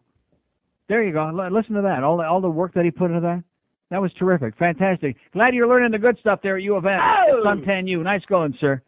And don't be taking Jeff Popowich's name in vain next time you call his show, you asshole. 567-0560, pound 560 on the mobile one line. That's our U of M crowd right there. And he's sitting there, all his boyfriends are gathered around. Oh, do you hear that? And they're squeezing it. They are. He's not. He can't find it. Hurricane fucking blow. tight little island full of gay romance. They wear gay sandals and they wear tight pants. Sun-drenched top to bottom every day, blessed with the miracle of being gay. The very best of faggots in the USA, giving big, big pleasure in a big, big way. Are you? The very best of faggots in the USA, giving big, big pleasure in a big, big way. All right. Chesterfield. Join the big swish to Chesterfield Queen, new choice of the fags of America. 12:13 at 560 WQM on a great Tuesday. We're cleansing our souls, baby. That's why we had this big rain. That's right. That's why the big rains came, because nature's pissed off. Not God. There ain't no God. Nature is pissed off and fired up. That's right. And wants to flush all of this crap from your brain. That's why we just happen to get this. I think it's an act of nature that I got this thing from our good friend Lou in the Bahamas. You know what I'm talking about? Yeah, man. I bet you do. And then we got all these people turned out of the Freedom from Religion Foundation, which I think most rational people would like to be left the hell alone, okay? What's wrong with being left the hell alone? All these goody two-shoes that want to grab you by the hand and drag you across the street, kicking and screaming, even though you don't want to cross the goddamn street. Here's Miami. Hello. Hello, Neil. Yes, sir. Hey, good afternoon. How are you? Great. Long-time listener. I was listening to you this morning, and I decided to call in. And, well, the most entertaining part of today was, I guess, basically the letter you read that was criticizing George. Because, I mean, I've listened to your show, and, I mean, I think the religion issue is, I don't think it's worth talking about it. I think everyone should just respect each other's beliefs. Well, yeah, but they don't. Yeah, I understand. They don't. I mean, I respect you. I think you're a great entertainer. Uh-huh. I mean, you're the greatest thing there is here in Miami. But Yes, I I think am. people here, they don't tolerate people's ideas and belief, and I think that's the most important thing we should do here in Miami. Just respect. Now, you're not each part other. of George's crowd, are you? No, Are you part of George's crowd? No, I'm not. I'm a big fan of yours. Believe it Oh. or not, I've been listening to you since I was like maybe in high school. Because I don't want to have his crowd start calling in and muscling in I on think the show when I'm the here. religion issue. I mean, it's not entertaining. I think you should change the topic. No, I'm not going to change the topic, sir. All right. Well, thank you very much. And have a great day. God bless you. Yeah, Nice try. It's not entertaining. I got news for you, sir. It's real entertaining. Oh! That's right. It's real entertaining. And those of you idiots out there that think that you're going to tell me what I'm going to talk about, guess what? Wrong! When you get your show, you talk about whatever kind of crap you want to talk about. He thought the most entertaining part of the show was that stupid letter about George. We hit the goddamn jackpot today, boys and girls, with his pamphlet here. And this guy, he's just like the guy from UM, the kids that are sitting around playing grab-ass with each other at U of M, who could never come up with any kind of an idea and have a conversation with us, even like about anything. Who are making pussy sounds over there at U of M, only praying that they could find one. You know what I'm saying? Pathetic. Pathetic, sir. Got a whole long line of people like this guy who want to tell me what I should talk about and what I shouldn't talk about. Even my blonde friend from the hockey game from Key West, who was a fine young man, and I think about him all the time, like just 2 minutes ago. But you know something? He said exactly the same thing as this guy. It's not entertaining, but you know what? Tough crap. I'm still going to talk about it. It's the Neil Rogers show, not some Yenta caller show to tell me what I should be talking about. I couldn't disagree with you more, sir. I think it is unbelievably entertaining. I think it's phenomenally challenging. I think it's amazing. The idea, that's right, I'm squeezing my nipples now. I'm getting so much sexual excitement from the fact that I know that these people out there in Radio Land, all these good religionists are going, because they can't respond. They can't give me an intelligent response, just like that guy who was doing his 85 steps around the merry-go-round when I asked him a very simple question about stoning disobedient kids to death. And he went, like that. And finally he went, and I said, thank you very much, my good religious friend, and God bless you, and blow it out your ass and goodbye. So don't give me a song and a dance about what I should be talking about. Thank God for me that I'm talking about this and have been for the last 23 years and won't be intimidated by the Catholic Church or a bunch of fanatical born-again nutcases, okay? Or by all these other goody two-shoes with their faxes. Oh, yeah, that was the most ridiculous thing, that analogy you made about the rose and a human life. That was right on target, baby. Right on target. And if you don't believe me, just drive the Sunrise and take a look at the wrinkles, okay? You maniac. Talk about being in denial. Here's a mobile in Miami. Hello. Good afternoon, sir. Yes, sir. Buenas tardes. Buenas. Bon camarito. A little tidbit of information for you. You may know this or you may not. Do you know what religious base the FBI draws most of its candidates from? Most of their what? Most of their candidates from. Oh, no. I have no idea. The Mormons. All right. Yeah. Isn't that Well, save the government, save those taxpayers money, then they don't have to buy them underwear. I guess because they're just so squeaky clean and have so many wives. But, is that it? Yeah. Anyway, I would just like to say... I understand that the salt of the earth leak. You are the greatest. You speak your mind on the radio, which if the rest of these assholes on the radio would do, the world would... Yes, I am. We love you, Neil. God bless you, sir. Bye. And say hi to gay Edgar Hoover, too, while you're at it, by the way. Oh! Faggot. And Clyde Toulson. Oh, they had to be married side by side. See, people don't want to talk about that. No, they want to talk about some stupid thing they read on a newsstand somewhere in New Times about guys sticking their fist up each other's... Rectum. Yeah. And get all whipped up about that like that's, commonplace, okay? Just because the gay gourmet used to cook with a lot of Crisco, okay? What about Florence Henderson with all that Western oil, huh? And wasn't Robert Reed on that show? Uh-huh. Yeah, we know about him. He ain't feeling too good anymore. Robert Reed. No wonder he used to hang around with that Brady Bunch. Here's a mobile in Pembroke Pines. Hello. Yeah, this is Matt. I like listening to you, Neil. I totally agree with your religious views. I think you're 100% on. But I only wonder, the only thing that worries me is what you're giving humanity a lot of credit. What if they did know the real truth? How do you think people would behave? I mean, I think this is Sir, I'm going to tell you, if people could behave any more intolerantly, any more barbarically, in any more grotesque fashion than they already are, I'd be shocked. So in other words, if the excuse for perpetuating the religious myths is that it keeps people in line, I hate to break the news to you, but it's just a good excuse for hatred and violence. And all you got to do is look at Yugoslavia and India and Pakistan and Northern Ireland and the Middle East and every other corner of the world where people are killing each other because they won't believe the same fairy tales. That makes a lot of sense. I just wondered, I totally, you're right, you're 100% on, but when you try to talk this or give this information to someone, they just become immediately intolerant. They become immediately upset. Yeah. You can't really discuss this, so it's like... Well, that's why we need to get a bunch of these pamphlets. You just hand them one and say, have a nice day, and, that's it. And have a great day. Have a nice day. Like I said, 5670560. Pound 560 on the mobile one line. Am I losing my voice? Gee, it sounds like another 2 or 3 days off. Well, God's punishing you for saying all these true things. Disobedient children shall surely be, and it doesn't even say, it says, shall surely be stoned to death.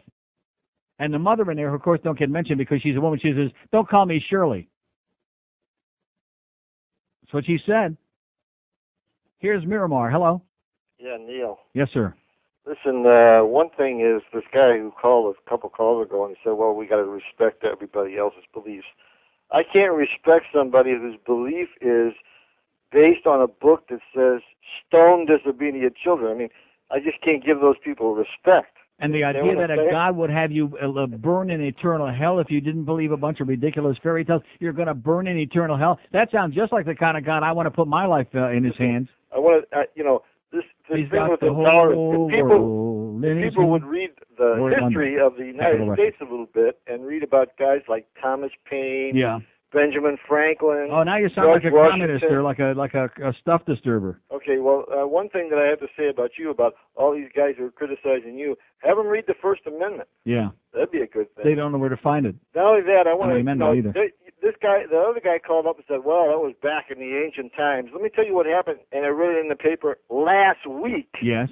In Pakistan, an 18-year-old girl was found to be made pregnant out of wedlock and took some herbs that created a miscarriage. Caused her to have a miscarriage. Right. Her punishment was to be buried in the earth up to her waist, beaten 101 times with the bamboo stick.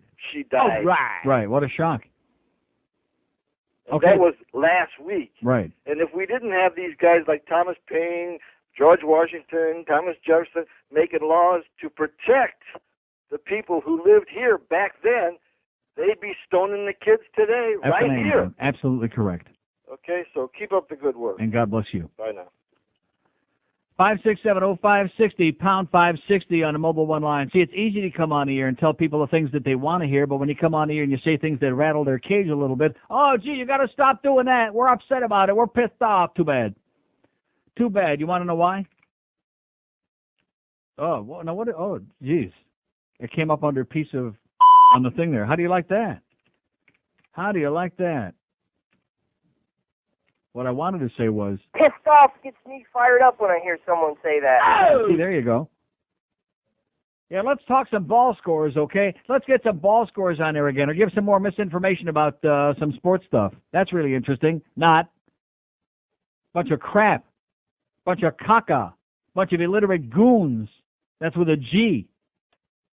Here's Fort Lauderdale. Hello. Yeah, the religious people are crazy, Neil, but look who's talking. Guy who takes a fist in Yeah, yeah, fist this, okay?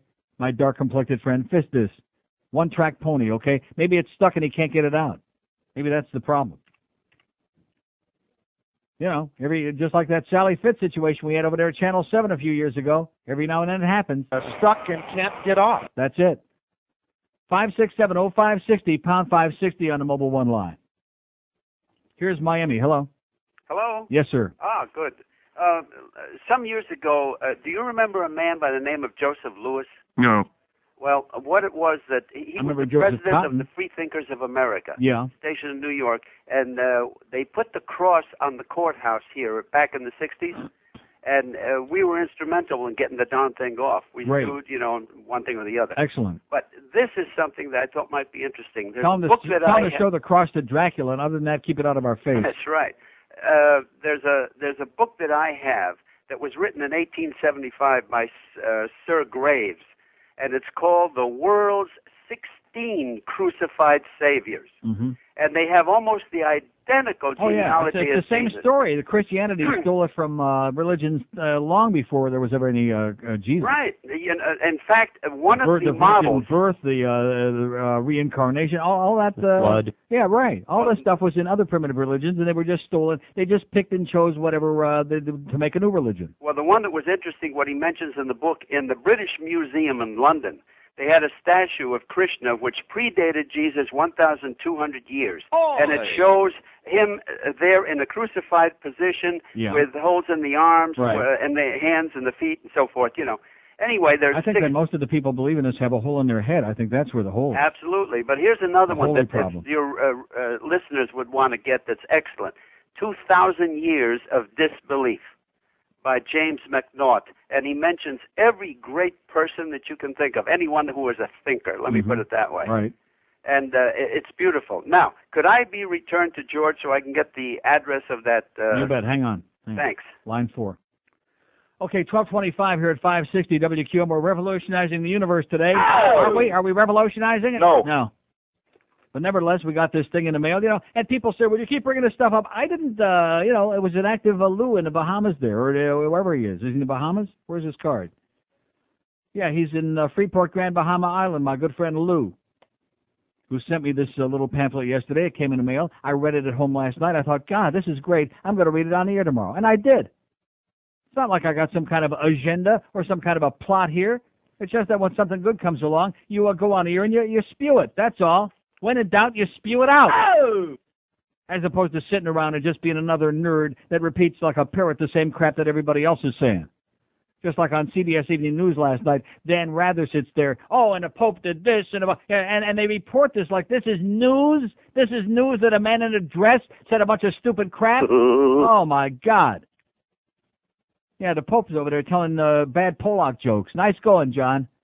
Man, guy in a dress with a bad beanie on. They couldn't even get the beanie right. They stole that from the Jews, too. Couldn't even get that right, for Christ's sake. Oh, sorry. 1226 at 560 WQM if you want. I'm going to start on this theme, and I'm going to rap on it all year long. OJ got away with murdering his woman and the white and Jewish friend. Boy! Now we hear him say he's thinking about moving to Miami where he thinks he'll blend in. No.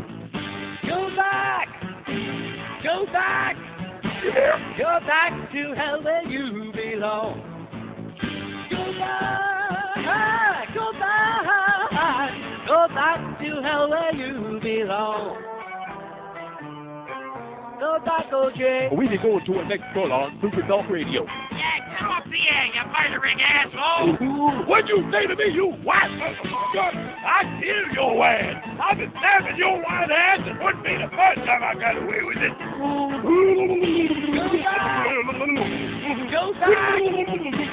Go back. Go back to where you belong. Go back.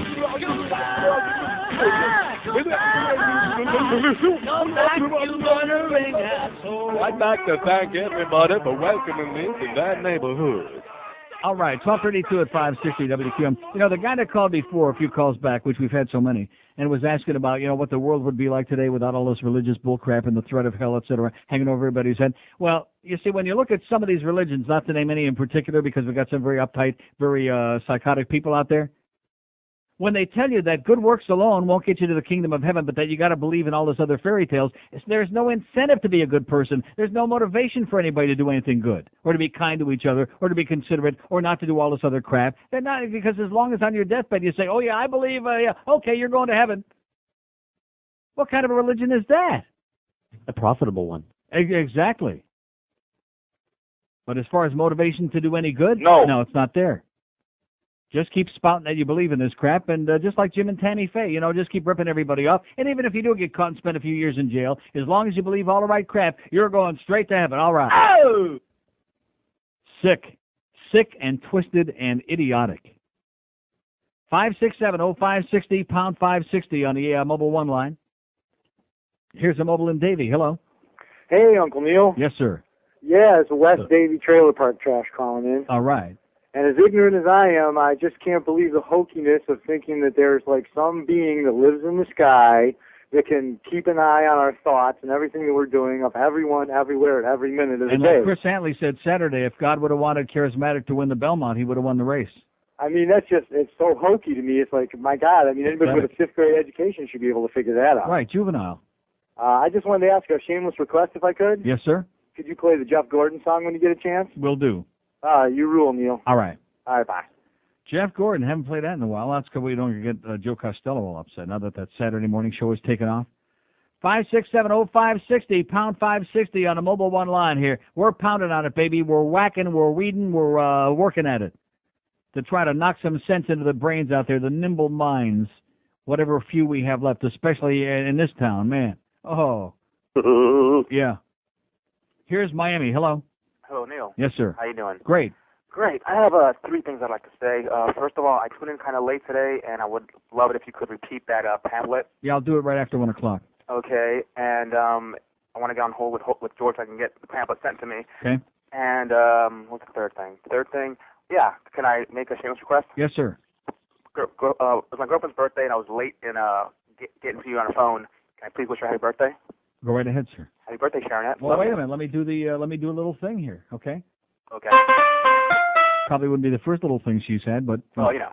Okay, hang on, pal. Thank you.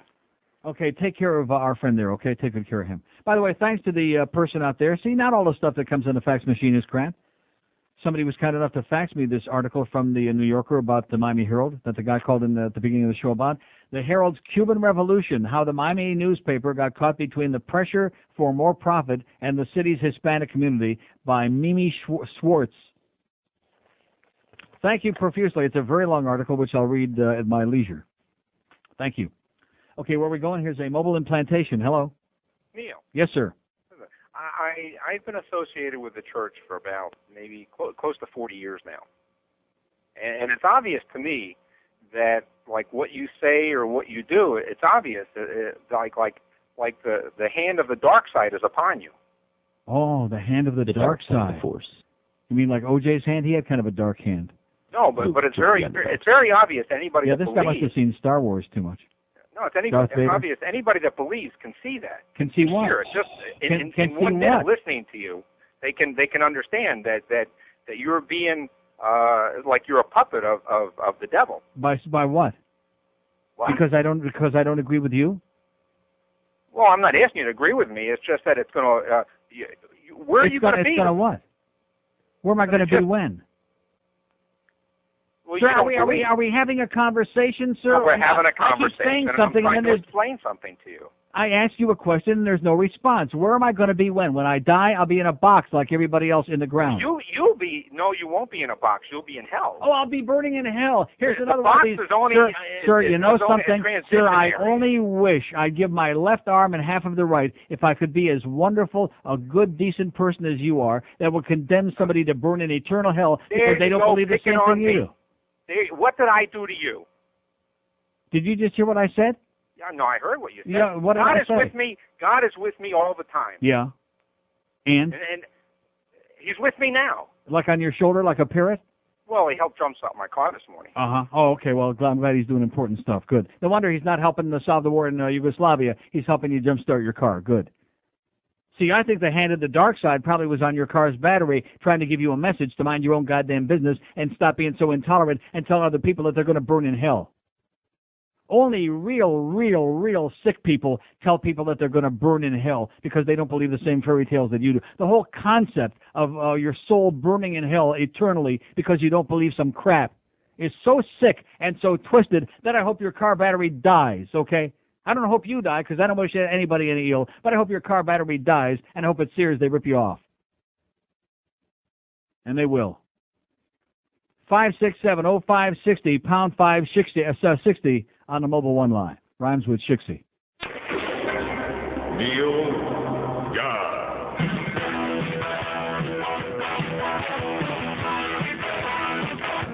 Unbelievable.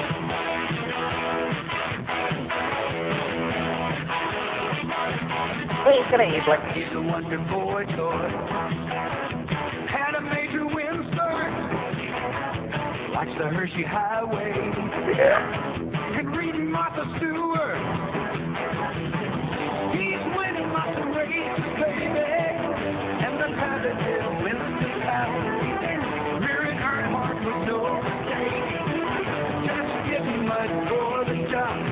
Boys of the rainbow. Oh! Quickest pit in NASCAR. Wiping Aston Martin. The spreadsheet said game on. Fans won't be tickled when they find out he makes it triple. Word. Watch it race away. Hot down the Boy's Day. All right. Jordan is gay. Ooh, that hurts. Yes.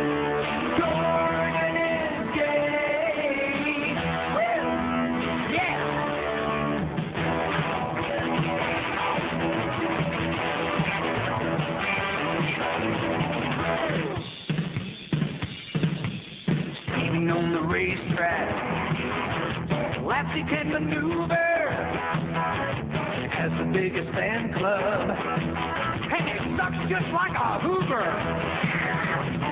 He'll bend over for a guy now, baby, and that he likes to honk. His racing outfit always matches. Hey, look at him, he's wearing red pump. Fans won't be tickled when they find out he makes it trickle. Oh! Watch it race away. I'm down the Boy's Day. Jordan is gay. Woo! Jordan is gay. I want to give you a kiss.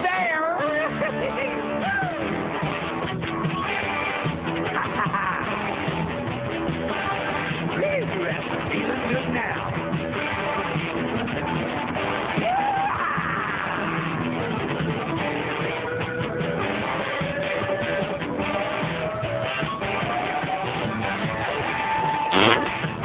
Top 45 at 5:50. Going to return the Hank Goldberg Show at 2, and maybe Marlins baseball. Marlins and the Orioles, a doubleheader at 3:30, or not, depending on the weather.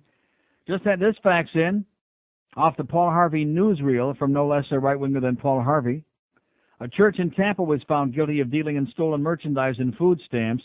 7 ministers charged with only probation, and the church fined $5,000. They were dealing about $20,000 a month. Oh! Not bad. Tax-free, too, by the way. Nice business if you can get it. Here's Fort Lauderdale. Hello. Yes, sir.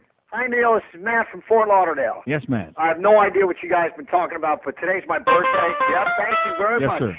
That's nice of you. But hey, I was raised a Catholic. The way I look at it, you can believe what you want to, and I'm going to believe what I want to. And Neil, I'm not going to force it down your throat. Well, whatever. Yeah, that's what they said during the Inquisition too. But right, I mean, I shouldn't force it down your throat. I mean, it's ridiculous, you know. But I had two requests. I don't want to be greedy, but a Mad Dog intensive. But I think this show seems to be going a little violent, and I think you need to end the show with "Always Look on the Bright Side of Life." I think that's a great song. Okay. And George actually told me where to buy that, but maybe you could do that for my birthday. And second of all, maybe anything with the Mad Dog. Maybe just blow the whole cart out with Mad Dog. Okay, have a great day, sir. I think that's the Mad Dog on the phone right now saying, I want to bang you in the butt, honey. or something like that. 5670560, pound 560 on a mobile one line. Here's Plantation. Hello. Hello, Neil. Yes? How are you, sir? Great. The guy who said you had the black glove, Yes. okay, I think he's going to really think I do, because I just want to run this by you real quick. The only black hand I remember was Don Fanucci in The Godfather 2. Remember that? He's the guy who couldn't change the light bulb when yes. When young Don Corleone was waiting for him upstairs. I don't understand, yes. Robert De Niro. But anyway, I want to run this by you, okay? go ahead. Everybody who says there's no fags in the church, Yes. okay, I want to run this by it. Jesus hang around who? All men, yes? Yeah. And a woman who was a prostitute, Right. possibly a fag hag, Mm-hmm. okay? She might have been the first the forerunner to Liz Taylor. Very possible. Right. But nothing about women. You wonder about all these priests that, are touching little boys. Yeah. If it goes back to the predecessor, okay? Yes. Who's not to say that he was not a fag? Who knows? He wore those funky sandals. Sandals, And almost a dress, a that nice gown. robe, Yeah. Uh-huh. okay? Wonder who his God knows what he choreographer had was. underneath that. Right. But I just, you know what I'm saying? I wouldn't be surprised if he was wearing Tommy Hilfigers back then. Well, who knows? That's a dead giveaway. But you understand what I'm saying? No. You don't really? No. Have a great day. 5670560, pound 560 on the mobile one line. Anybody understand what he's... No. Here's a mobile in Miami. Hello. Hi, Neil. Yes, sir. I think you misunderstand God and his relation to man. I misunderstand, yes. Yeah. I misunderstand. Because we are dealing with the perfect God and the God and man who are imperfect. Uh-huh. And just as you, in your imperfection, God is patient with you. Who said I'm imperfect? Who said I'm imperfect? You are imperfect. Says who? I mean, says God, says me. No, I'm perfect. I'm perfectly No, you're fat, not. perfectly bald, Okay? perfectly old, Let me say perfectly this. gay. You talk of hell, you talk of... perfectly Jewish, but not kosher today. I'm having meatballs and cheese. Go ahead. You talk of heaven, you talk of hell. Yeah, no, I don't. Only the religious people talk about such There's a real ridiculous place things. called hell, and there's a real place called heaven. Mm-hmm. And for you to get to heaven, you have to believe. No, man. I'll pass. You pass? I'll pass. Well, you're going to burn in hell. Okay, well, thank you very much for your kind words. Thank you, sir. You're going to burn in hell. Seriously, just stop and think about what sick, twisted, pathetic, sadistic assholes we're dealing with, just like this guy here. Well, you're going to burn in hell. You don't believe that? Well, then it's just as simple as that. You could be the best goddamn person on the face of the earth. You don't believe it? You're going to burn in hell. The concept is so sick, so unacceptable to anybody with an IQ larger than their toenail that it's disgusting. It's nauseating. And this guy, who obviously is older than the age of 1, he's spouting it on there, even though I can't. I wonder what banana boat this guy got off of, huh? Jamaica. Oh, Jamaica. Yeah, man. Oh, well, he probably smoked too much of the bad weed. You better come up in our neighborhood. We got the good stuff up here, man. You're smoking the bad stuff. It'll affect your brain every time, whatever's left of it. Here's a lady in Miami. Hello. Neil. Yes, ma'am. Do you believe in the Jewish religion? No, I do faith? not. Absolutely not. No? No. Well, that's what you want to make people do, not believe in anything? No, I don't want to. I just want to express my opinion. I don't care what you believe. Just leave everybody alone. But that's what you should do, leave everybody alone. Yeah, and everybody wants to the religious believe in people something. aren't leaving everybody alone, sweetheart. They're busy killing each other, just like the guy who just called me and said, because I don't believe what he believes, I'm going to burn in hell. No, he is going. He's going to hell? Yeah. Good. Good place for him. Okay. Okay, we'll see him there. Okay. What did she say? Does anybody know? No. No. She's all right. She's got her thing in the right place. 567-0560, pound 560. Let's play that old black magic. Come on, let's get out Frankie Panky and play it right now. Hit it. Come on. That old black magic. Let's, Louis Prima and Keely Smith. Let's get that on. Here's West Palm Beach. Hello. Hey.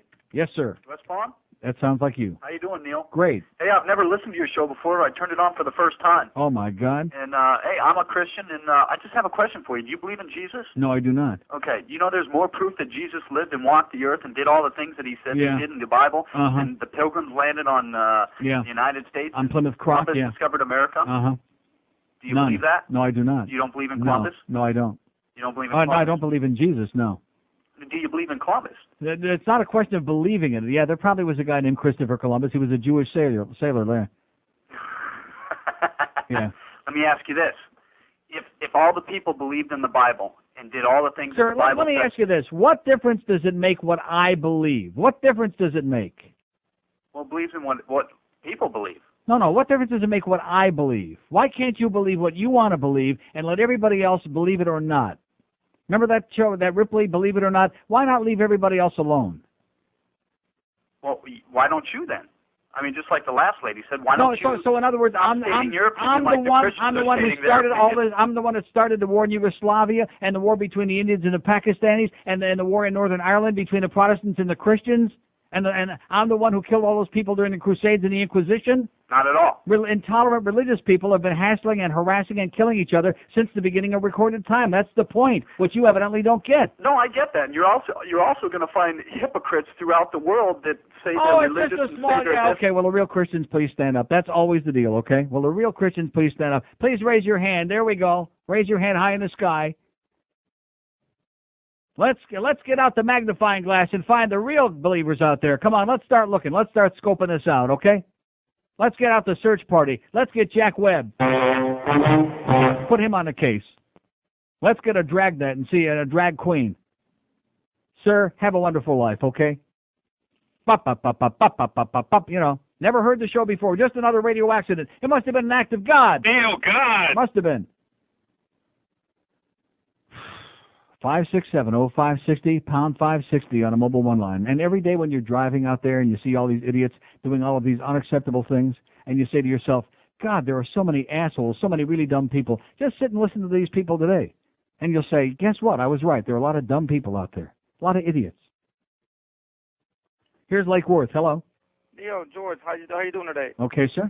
Hey, Neil, it kills me the way these people carry on about religion. It really does. Uh-huh. People at work, and they're like, telling me, give me a song and dance. Why don't I leave everybody alone? I'm just offering one little voice in the wilderness here because I read a pamphlet, and they can't handle that. They want me to dummy up so they can continue, their intolerance toward everybody else who doesn't believe their bullcrap. people I know, like at work, they get spooked when I start talking. They say, "Man, I don't want to watch next to you. You're going to get struck down by lightning." Oh boy. I said, "Oh well, I'll walk alone then, Thank God we don't have any superstitious people hanging around.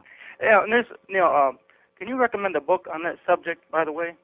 I mean, sometimes I get in conversation, I would like to know what I'm talking Farewell about. to God by Charles Templeton. Farewell to God. Right. You can buy it at Amazon.com. You can buy it right on the internet.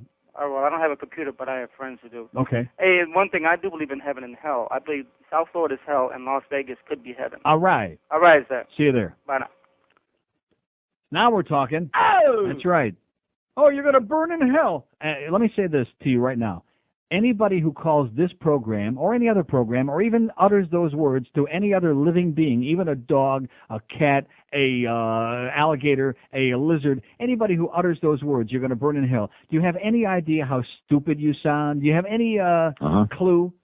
And violating their own religion, by the way. Oh. Judge not. Lest you be burning. Lest you be burned. But, of course, those disobedient kids, stone them to death, okay? Because Jesus said, that's every jot and tittle of the law, it stays the same. Oh, no, we're under grace now. He plays first base for the Cubs. He don't look so good anymore. 5 minutes till 1 at 560 WQM out. All right. It's not just the 1 to 2 hour. It's a phenomenon. And now, here's Timmy Dean, founder of Timmy Dean Pork Sausage, with a few words about new Timmy Dean bagel sandwiches. Hello, I'm Timmy Dean. You know, if someone had told me 25 years ago that I'd be making bagels, I'd have said, huh? That's Jew food, isn't it? But times have changed, and I guess I've got to change with them. But I don't have to like it. You people want your bagels, I'll give you your bagels, with a big old greasy slab of Timmy Dean pork sausage on it. New Timmy Dean non-kosher bagel sandwiches. If you're Jewish, you can buy them. You just can't eat them. New Timmy Dean bagel sandwiches. There's a little bit of bigot in every bite. 1 o'clock at 560 WQM. By the way, getting back to the wrestlers.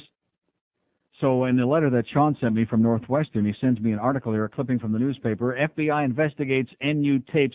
No Wildcats caught on nude video shot at 95 tourney. Officials suspect porn ring. And it's about, well, it says videotape of nude wrestlers shot secretly at a 1995 national tournament hosted by Northwestern is part of a nationwide FBI investigation that has uncovered a bizarre and perverse ring of internet pornography.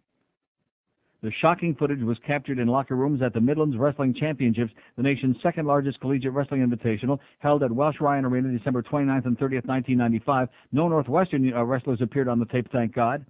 Clips of other nude collegiate athletes, in addition to the footage captured at NU, have been collected by at least one unknown purveyor and marketed as pornographic material available on the Internet and by mail. A former University of Pennsylvania wrestler found himself to be the subject of a similar tape after it was sent to him by a fellow athlete, the Chicago Tribune reported on Sunday. How do you like that? Wrestlers doing it. Oh! Naked. Huh? Oh! Okay, it's a minute after 1. I promised I would read this again, Dear Believer, which I gave a brilliant reading of the first time, which I could never match again the second time, but I'll try my best. From the American Atheist Foundation. The Freedom from Religion Foundation. Same difference. Without Madeline O'Hare. And I'll give the phone number and the website again at the end after I'm through reading it. And it's very simple. And you notice that these people who called, not a single one of them, not that we had that many who disagreed, but the ones who do disagree, the ones who want to twist my arm and the ones who want to talk about my black hand, they don't respond to any of this. Because they can't. They can't refute any of it because it's all in there.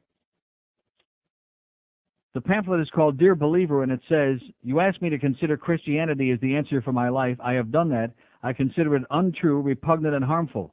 You expect me to believe Jesus was born of a virgin impregnated by a ghost? Do you believe all the crazy tales of ancient religions? Julius Caesar was reportedly born of a virgin. Roman historian Suetonius said Augustus bodily rose to heaven when he died, and Buddha was supposedly born speaking. You don't believe all that, do you? Why do you expect me to swallow the fables of Christianity? I find it incredible that you asked me to believe that the earth was created in 6 literal days.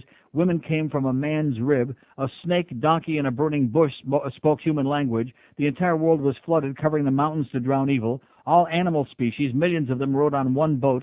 Language variations stem from the Tower of Babel. Moses had a magic wand. The Nile turned to blood. A stick turned into a snake. Witches, wizards, and sorcerers really exist. Food rained from the sky for 40 years. People were cured by the sight of a brass serpent. The sun stood still to help Joshua win a battle, and it went backward for King Hezekiah. Men survived unaided in a fiery furnace. A detached hand floated in the air and wrote on a wall. Men followed a star which directed them to a particular house. Jesus walked on water unaided. Fish and bread magically multiplied to feed hungry. Water instantly turned into wine. Mental illness is caused by demons. A devil with wings exists who causes evil. People were healed by stepping into a pool agitated by angels. Disembodied voices spoke from the sky. Jesus vanished and later materialized from thin air. People were healed by Peter's shadow. Angels broke people out of jail. A fiery lake of eternal torment awaits unbelievers under the earth. While there is life after death in a city which is 1,500 miles cubed with mansions and food for Christians only. If you believe these stories, then you're the one with the problem, not me. These myths violate natural law, contradict science, and fail to correspond with reality or logic. If you can't see that, then you can't separate truth from fantasy. It doesn't matter how many people accepted the delusions inflicted by holy men, a widely held lie is still a lie. If you're so gullible, then you're like the child who believes the older brother who says there is a monster in the hallway. But there's nothing to be afraid of. Go turn on the light and look for yourself. If Christianity were simply untrue, I would not be too concerned. Santa's untrue, but it's a harmless myth which people outgrow. But Christianity, besides being false, is also abhorrent. It amazes me that you claim to love the God of the Bible, a hateful, arrogant, sexist, cruel being who can't tolerate criticism. I wouldn't want to live in the same neighborhood with such a creature. The biblical God is a macho male warrior. Though he said, "Thou shalt not kill," he ordered death for all opposition, wholesale drowning and mass exterminations, punishes offspring to the 4th generation, ordered pregnant women and children to be ripped up, demands animal and human blood to appease his angry vanity, is partial to one race of people, judges women to be inferior to men, is a sadist who created a hell to torture unbelievers, created evil, discriminated against the handicapped, ordered virgins to be kept as spoils of war, spread dung on people's faces, sent bears to devour 42 children who teased the prophet, punishes people with snakes, dogs, dragons, drunkenness, swords, arrows, axes, fire, famine, and infanticide, and said fathers should eat their sons. Isn't that nice? Would you want to live next door to such a person? And Jesus is a chip off the old block. He said, "I and my Father are one," and he upheld every jot and tittle of the Old Testament law. He preached the same old judgment, vengeance and death, wrath and distress, hell and torture for all nonconformists. He believed in demons, angels, and spirits. He never denounced the subjugation of slaves or women. Women were excluded as disciples and as guests at his heavenly table. Except for hell, he introduced nothing new to ethics or philosophy. He was disrespectful to his mother and brothers. He said we should hate our parents and desert our families. So much for a Christian family life. He denounced anger, but was often angry himself. He called people fools, serpents, and whited sepulchres, though he warned that such language puts you in danger of hellfire. Think not that I'm come to send peace on earth. I came not to, let me say it again. Think not that I'm come to send peace on earth. I came not to send peace, but a sword. So much for peace on earth.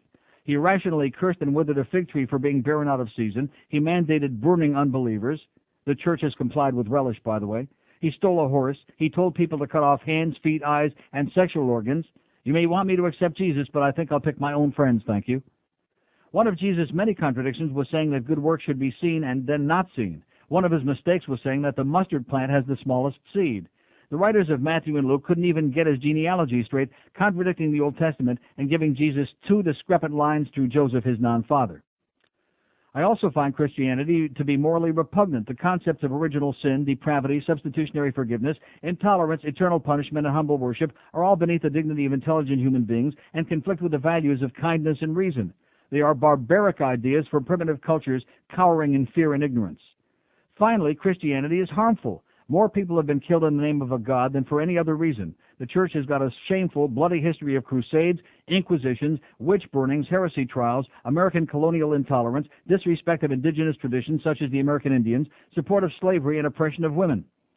Modern fruits of religion include the Jonestown Massacre, the callous fraud of faith healers, and the fighting in Northern Ireland. Religion also poses a danger to mental health, damaging self-respect, personal responsibility, and clarity of thought.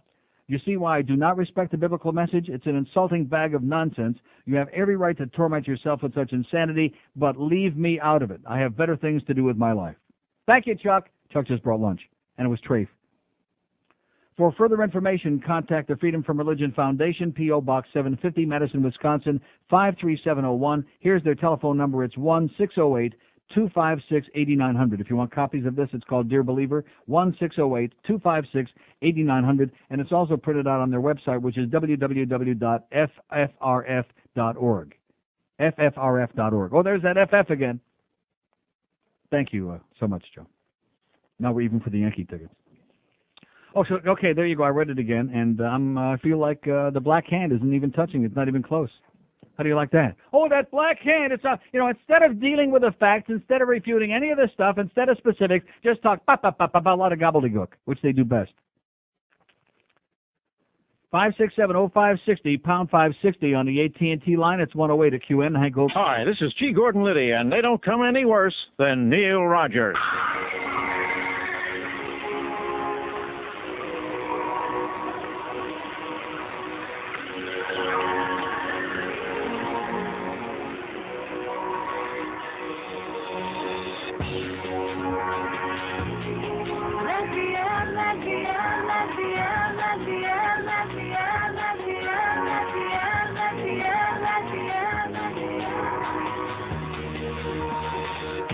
No matter how hard I try, can't get her to date a guy. That's just how it is. She won't touch a penis. Chastity, I'm grieving. It's so hard in believing, 'cause it's really lots of fun you date a guy who's really hung. Oh, I can't believe she's a lesbian. There must be something wrong that she's gay. I really don't know where I went wrong, no. I can't believe she's a lesbian. I really don't know where I went wrong. Maybe she heard Sonny sing our song. Oh. That would do it. Okay, 113 at 560 WQM. Let's take a couple of these brilliant calls we've had today. These people are all saving us. Here's Miramar. Hello. Well, I'm not trying to save you, Neil. Please. It's interesting you're on this subject today because I was just telling George over the weekend I watched a great movie called Inherit the Wind. I don't know if you've ever seen it. No. With Jason Robards and Kurt Douglas. Mm-hmm. It's supposed to be the Stokes. George knows. The Scopes monkey trial? Exactly. Yeah. And I mean, it's very interesting because they bring up some of the good questions that you just was in that letter that you just read. First of all, how did we all get here if there was only two people in the beginning, Adam and Eve, and Cain and Abel? Where did Cain and Abel's wife come from? Did they just appear out of nowhere? Mm-hmm. You know, they can't answer these questions because it's always, well, you just have to believe. You got to believe in the divine word or whatever. Mm-hmm. Interesting also. Well, I mean, they had a lot of sisters, and it was all incest. There was this big incestuous thing. Exactly. And, maybe that's why we got all this mental illness in the world today. Too much incest. It does make a little like bit sense. Tennessee. Also, you know, with the sun stopping, and I mean, with the kind of scientific knowledge that we have today, for anybody to believe literally a lot of that stuff is ridiculous. One of the best scenes in the movie is when Don't put it back in there, Joe. Go ahead, sir. Kurt Douglas is actually the Bible thumper, okay, and he puts him up on the stand as an authority on the Bible, and asked him, well, if you know, if God created the earth in 7 days, how long is a day? Is it a 24-hour day? Doesn't say. Mm-hmm. Well, maybe it could be a 25-hour day. Yeah. Well, it could be. Mm-hmm. Well, maybe it could be a 10-year day or a 100-year day. Okay, well, or listen, have a great day. 25 hours or less. 567-0560, pound 560 on the AT&T wireless line. Here's a lady in Miami. Hello. Neil, Yes, ma'am. in speaking about religion, I'd like to tell you a quick story that happened to me. Uh-huh. All my life, I've gone to Catholic school. I taught Catholicism to the public kids. I was involved very heavily in the church. One day when my mother was dying, I called the priest so he can come and speak to my mother. And you know what the priest asked me? How much was I going to pay him? I haven't entered a church since. I want nothing to do with Catholics. Not since that day. That was outrageous. Yeah. So in closing, all Catholic priests suck. Well, that's for damn sure. There you go. That was the word of experience. All Catholic priests suck. But do they swallow? 567-0560, pound 560 on the AT&T wireless line. That was magnificent. And this is bizarre. I don't know what to say. Maybe it got rained on. I don't know. It got rained on. My lunch got rained on. How come the container is dry and it was wrapped very tightly in plastic? Huh? In saran wrap. You don't need that cheese anyway. Yeah, but that's what makes it trafe. I want to make sure I burn in hell for a real long time. They're on the same plate. That's true. And I'm using only one fork. Here's a mobile in Pompano. Hello. There's no priest at the Copa. Here's a mobile in Boca. Hello. Mobile in Boca. Hello? Yes, sir. Yeah, Neil, why do you want to take away people's faith in the Lord? Because some of the poor people and the people of the world, that's all they have faith in. That's all they have to go on. Well, isn't that sad? Isn't that pathetic? What's so pathetic about it, Neil? It's tragic that you have to believe in fairy tales, that that's a substitute for a life. It helps them. Let me ask you a question, Neil. Yeah. If you were out in the ocean drowning, who do you think you'd be calling upon? I wouldn't be to help calling you? to You're the only anybody, one sir. that- I wouldn't be calling to anyone. You'd be calling for God. No, I wouldn't Neil. be calling for anyone. I've had a gun held to my head. I wasn't calling for God. I thought I was moments away from being dead. I wasn't calling out for God. I'm not a hypocrite, sir, and I don't believe in fairy tales, but have a nice day. This is the kind of guy, oh, yeah, when that moment comes, you'll be all out for God, just to cover your ass. Yeah, no thanks. We're talking emotional cripples. We're talking very, very weak people is what we're talking here. And because guess what? Those people, he don't answer very often. You know what I'm saying? Like when all those people die in a plane crash and there's a handful of survivors, and they say, oh, well, we prayed to God. He said, what about all the other people that were praying to God? Did he save them? No, he's got bad hearing. He's like, what's your name on a guiding light? Some minutes the hearing works, some minutes it don't work, okay? And is she still going to be talking like that now that, you know what I'm talking about on Guiding Light? Rick Bauer's wife. I don't know what her name is. 567-0560, pound 560 on the AT&T wireless line. Here's Dania. Hello. Hey, hi, Neil. How you doing? Okay, sir. Neil, what most of these people don't have, both the religious and the non-religious people out there, is a little more tolerance for all of us. Mm-hmm. And, you know, if something makes somebody feel good, then they, you know, to me it's okay. It's when they start, you know, shoving it down all our throats. They want to keep shoving it down our throats. That's right. They want to keep shoving it down our throats. Well, anyway, Neil, I just think we all need a little more tolerance. That's all. Okay, and God bless you, sir. You want tolerance? Look to religion, right? No. 567-0560. You know, I just got through reading that piece, and right away, instead of people responding to what it says there, which it's all right on target, it's brilliantly stated, it's articulated so tremendously well. Oh, what do you want to take away poor people's crutch for? They can have all the crutches they want. They're not going to believe me anyway. I just like to have the opportunity to express a different opinion, okay? Nobody's calling up Channel 45 and telling them they should stop their religious bullcrap and stop stealing all the money from those old ladies. Nobody's doing that. All that tax-free money that they're squeezing out, that they never have enough of because God wants the money. See, God must be a compulsive gambler. He probably listens to the Ed Kaplan show. Uh-huh. Compulsive gambler. Because he bets on horse races if he would have wanted Charismatic to win, but he wanted the, 30-1-1 shot. I mean, if God's going to bet $2, he don't want $5.60 back. He wants $65 back because times are tough. God needs your cash. Here's a mobile in the Keys. Hello. Hello, Neil. Yes, sir. I was listening to your show. I'm a first-time caller, and I'm still confusing between God and earth. To be labeling these problems that you have with God. Okay, well, listen, when God gets your phone straight, now call us back so we can understand what you're saying, sir. Call us back on a phone that works. 567-0560, pound 560 on the AT&T wireless line. Have any idea what he was saying? No. No. Here's Davey. Hello. Yes, Neil. Yes. Yeah, I wanted to say that I appreciate you bringing this topic up, and I appreciate your opinion, and you're entitled to your opinion. Obviously, that's one of the strengths of this country. But I like to refute one of the things in the letter. Uh-huh. Okay. It's not a letter. Okay, the things that you've been reading about Jesus when he tells his disciples that they must hate their family, right? Mm-hmm. Okay, that part, what he's teaching is he's teaching the people to love him more than the family. Well, isn't that great? Isn't that beautiful? Love him more than your family. Right. Uh-huh. He's the creator. I mean, obviously, That's a sick message, sir. No, to hate your family. Yes, it is. It's not literally hate your family. It just means love Jesus more. That's all it means. Okay? Yeah. And wrong. One of the other things about hell, when Christians a lot of times they fall into that. What about that quote about why he came here?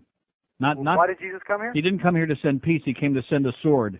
Right. That is the sword is the Bible. The sword is the Bible, and the Bible. Well, why didn't Jesus come down and create peace on earth? Why didn't he do that? Because man has the right to decide whatever they want to do, and that's why there's so much corruption. Yeah. Okay. Thanks for your rationalization, sir. You sound like a crazy person to me.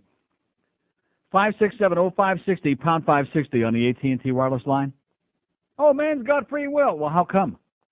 If God knew ahead of time that man was always going to make the right choices and this would be like a hellhole, how come he's got free will? How come God didn't straighten us all out? How come God don't eliminate the devil and all the suffering and the disease and the crap? Can't answer that, can you, sir? No. No. Well, then who would test us? That's right. We have to constantly be tested, and we don't want to like our family members too much. We got to love Jesus more. Got to save our love for somebody that we'll never see that don't exist, but we got to save our love for that. Here's Medley. Hello. Medley. Like I said, let's try a mobile in Deerfield Beach. Hello. Hey, what's up, Neil? Yes, sir. I just wanted to tell you a little story that I had with a Catholic priest. Back when I was 18, I had just gotten out of high school. My father was convicted of on some cocaine charges, right? Mm-hmm. And it was all his cousin ratted him out, right? So we used to be part of the Catholic Church, and we used to go into these retreats and help out with families that had troubles and all that stuff. So whatever, okay, the priest there, we needed some letters from friends and family so we can give, to the judge saying, hey, he was a good guy, he used to be with the church, and at that time we were having financial problems, so there was no way that he was dealing any drugs or doing anything like that. So we asked the priest at that church to write a letter, saying what kind of guy he was, that he was always over there, donating his time and money to help, the families that were having problems. And the church, when the hurricane came by, we even went with a big truck full of food down to Homestead, because he used to drive an 18-wheeler. Yeah. And we gave food to all the people that needed food over there, diapers, everything we could, that we got donated, we took over there. And he would always help the church and everything. And the priest said to us, I don't deal with people, with criminals. He was a criminal, and all this crap he started speaking to my mom. Maybe he was in the mafia. Did you see The Godfather, sir? They didn't have any problem dealing with the mafia. Yeah, exactly. Money talks. That's how it is. Exactly. All right, Neil. Thanks a lot. And God bless you. Okay. Yeah, they don't have any problem at all dealing with Michael Corleone. Do you accept Jesus? Do you? Yeah, I do. In the meantime, bada bing, bada boom. Yeah, they're killing people all over the place. But when they're contributing, $80 billion to the church from the Don Corleone Foundation, or the Michael Corleone, whatever the hell it was in Godfather 3, and when Sofia Coppola is saying, don't spend it all in one place, like that. And then when the bishop is saying, we have an understanding. And all that money is missing from the Vatican Bank, which, of course, that part of it is a true story. Anybody know where it went? No. 567-0560, pound 560 on the AT&T wireless line. See, it takes too much time to sit down and read and reason and think about these things. It's so much easier to accept just the way you were indoctrinated and brought up with a bunch of fairy tales and lies and bullcrap and just plow ahead with your life, okay? Plow ahead like you don't have a brain. Here's Medley. Let's try it again. Hello. Hello, Neil. Yes, sir. I'm sorry about that other call.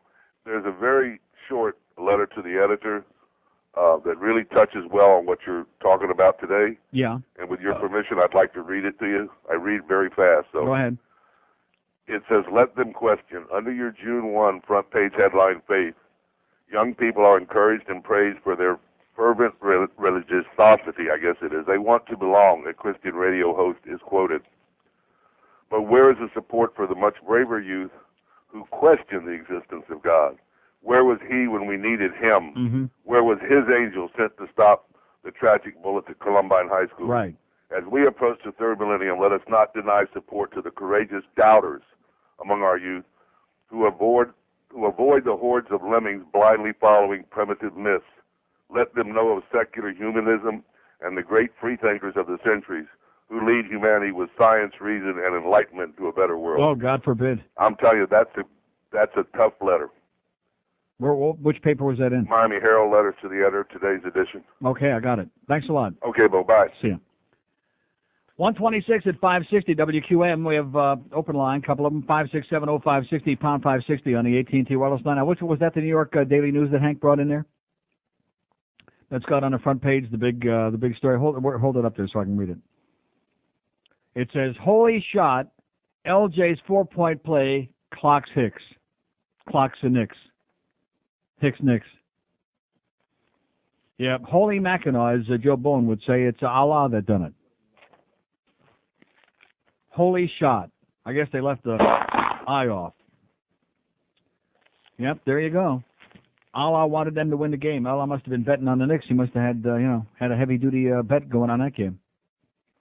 And like I told you yesterday, that's why all these other things that, this guy that had to, get his car jump-started this morning, the one that was giving me a lecture before about I'm going to burn in hell, that guy there, God was busy getting him his car started this morning. He don't have time for the rest of these things.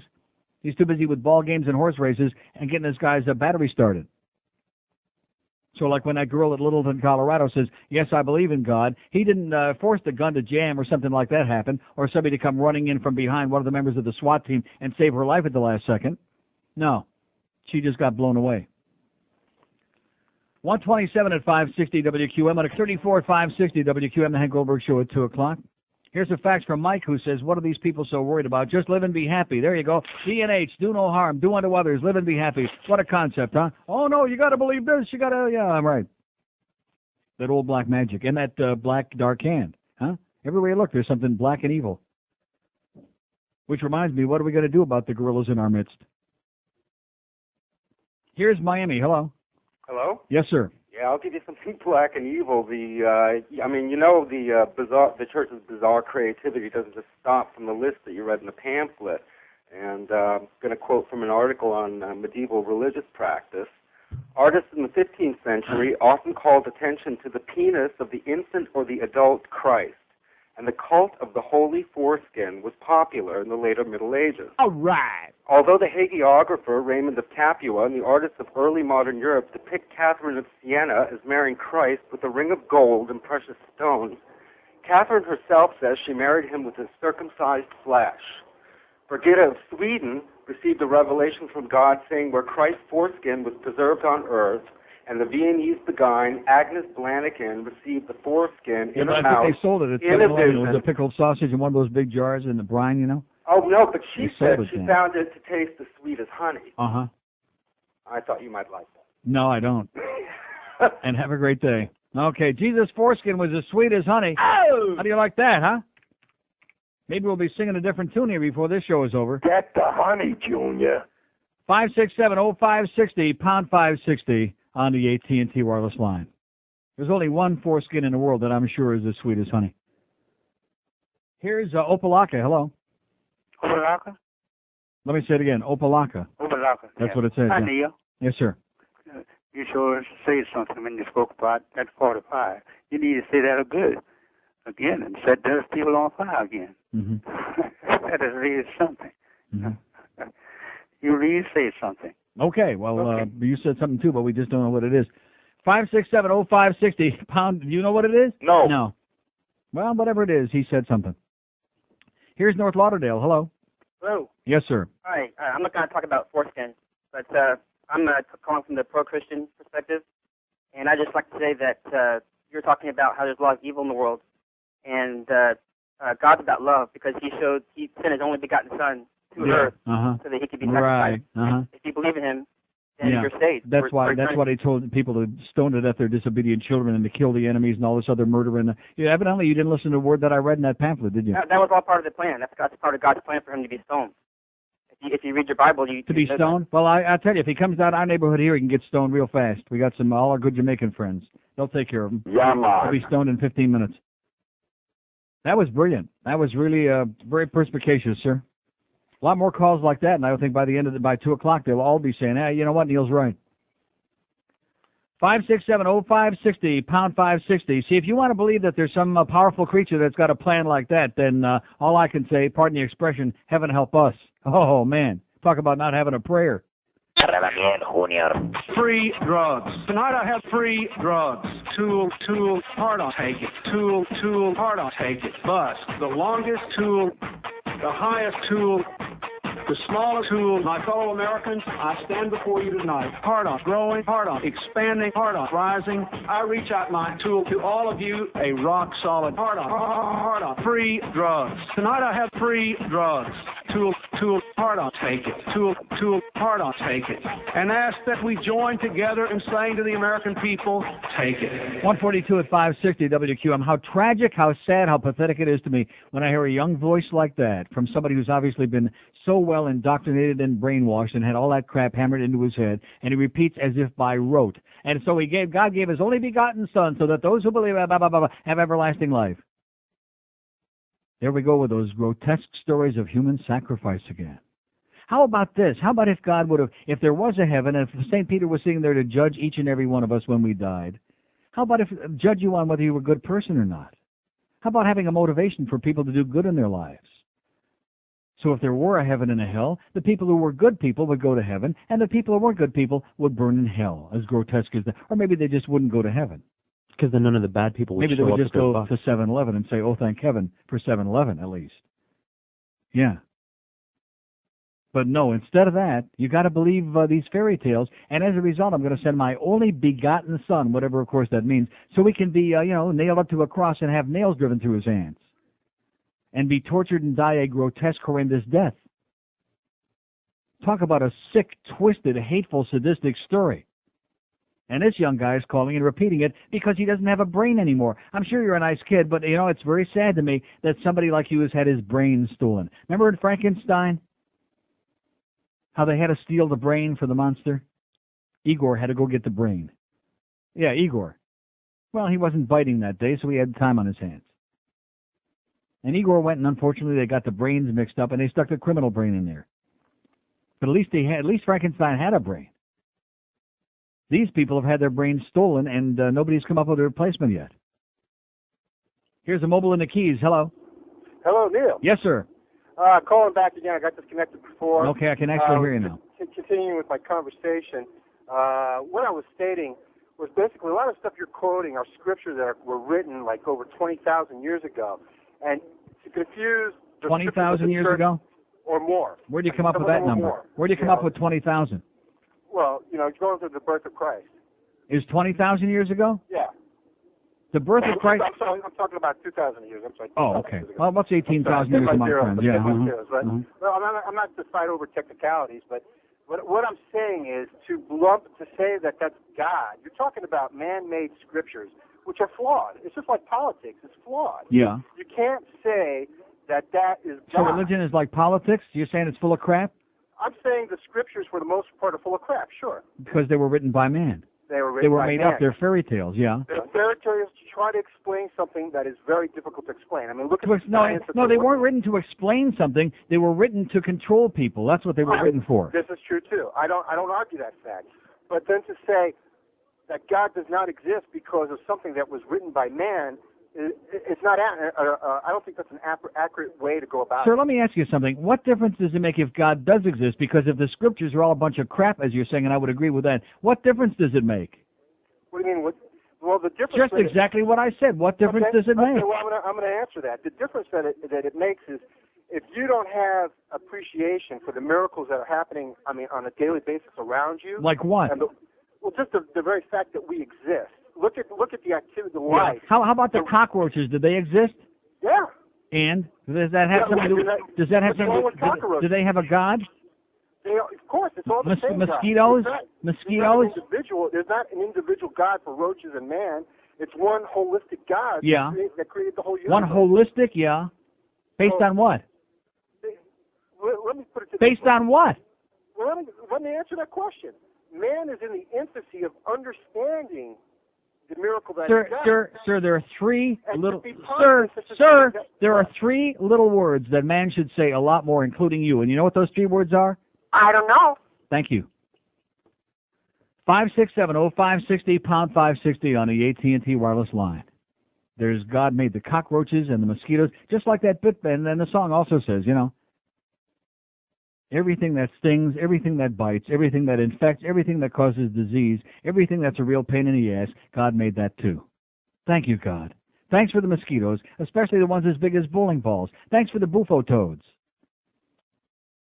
Because he works in mysterious ways. Here's Fort Lauderdale. Hello.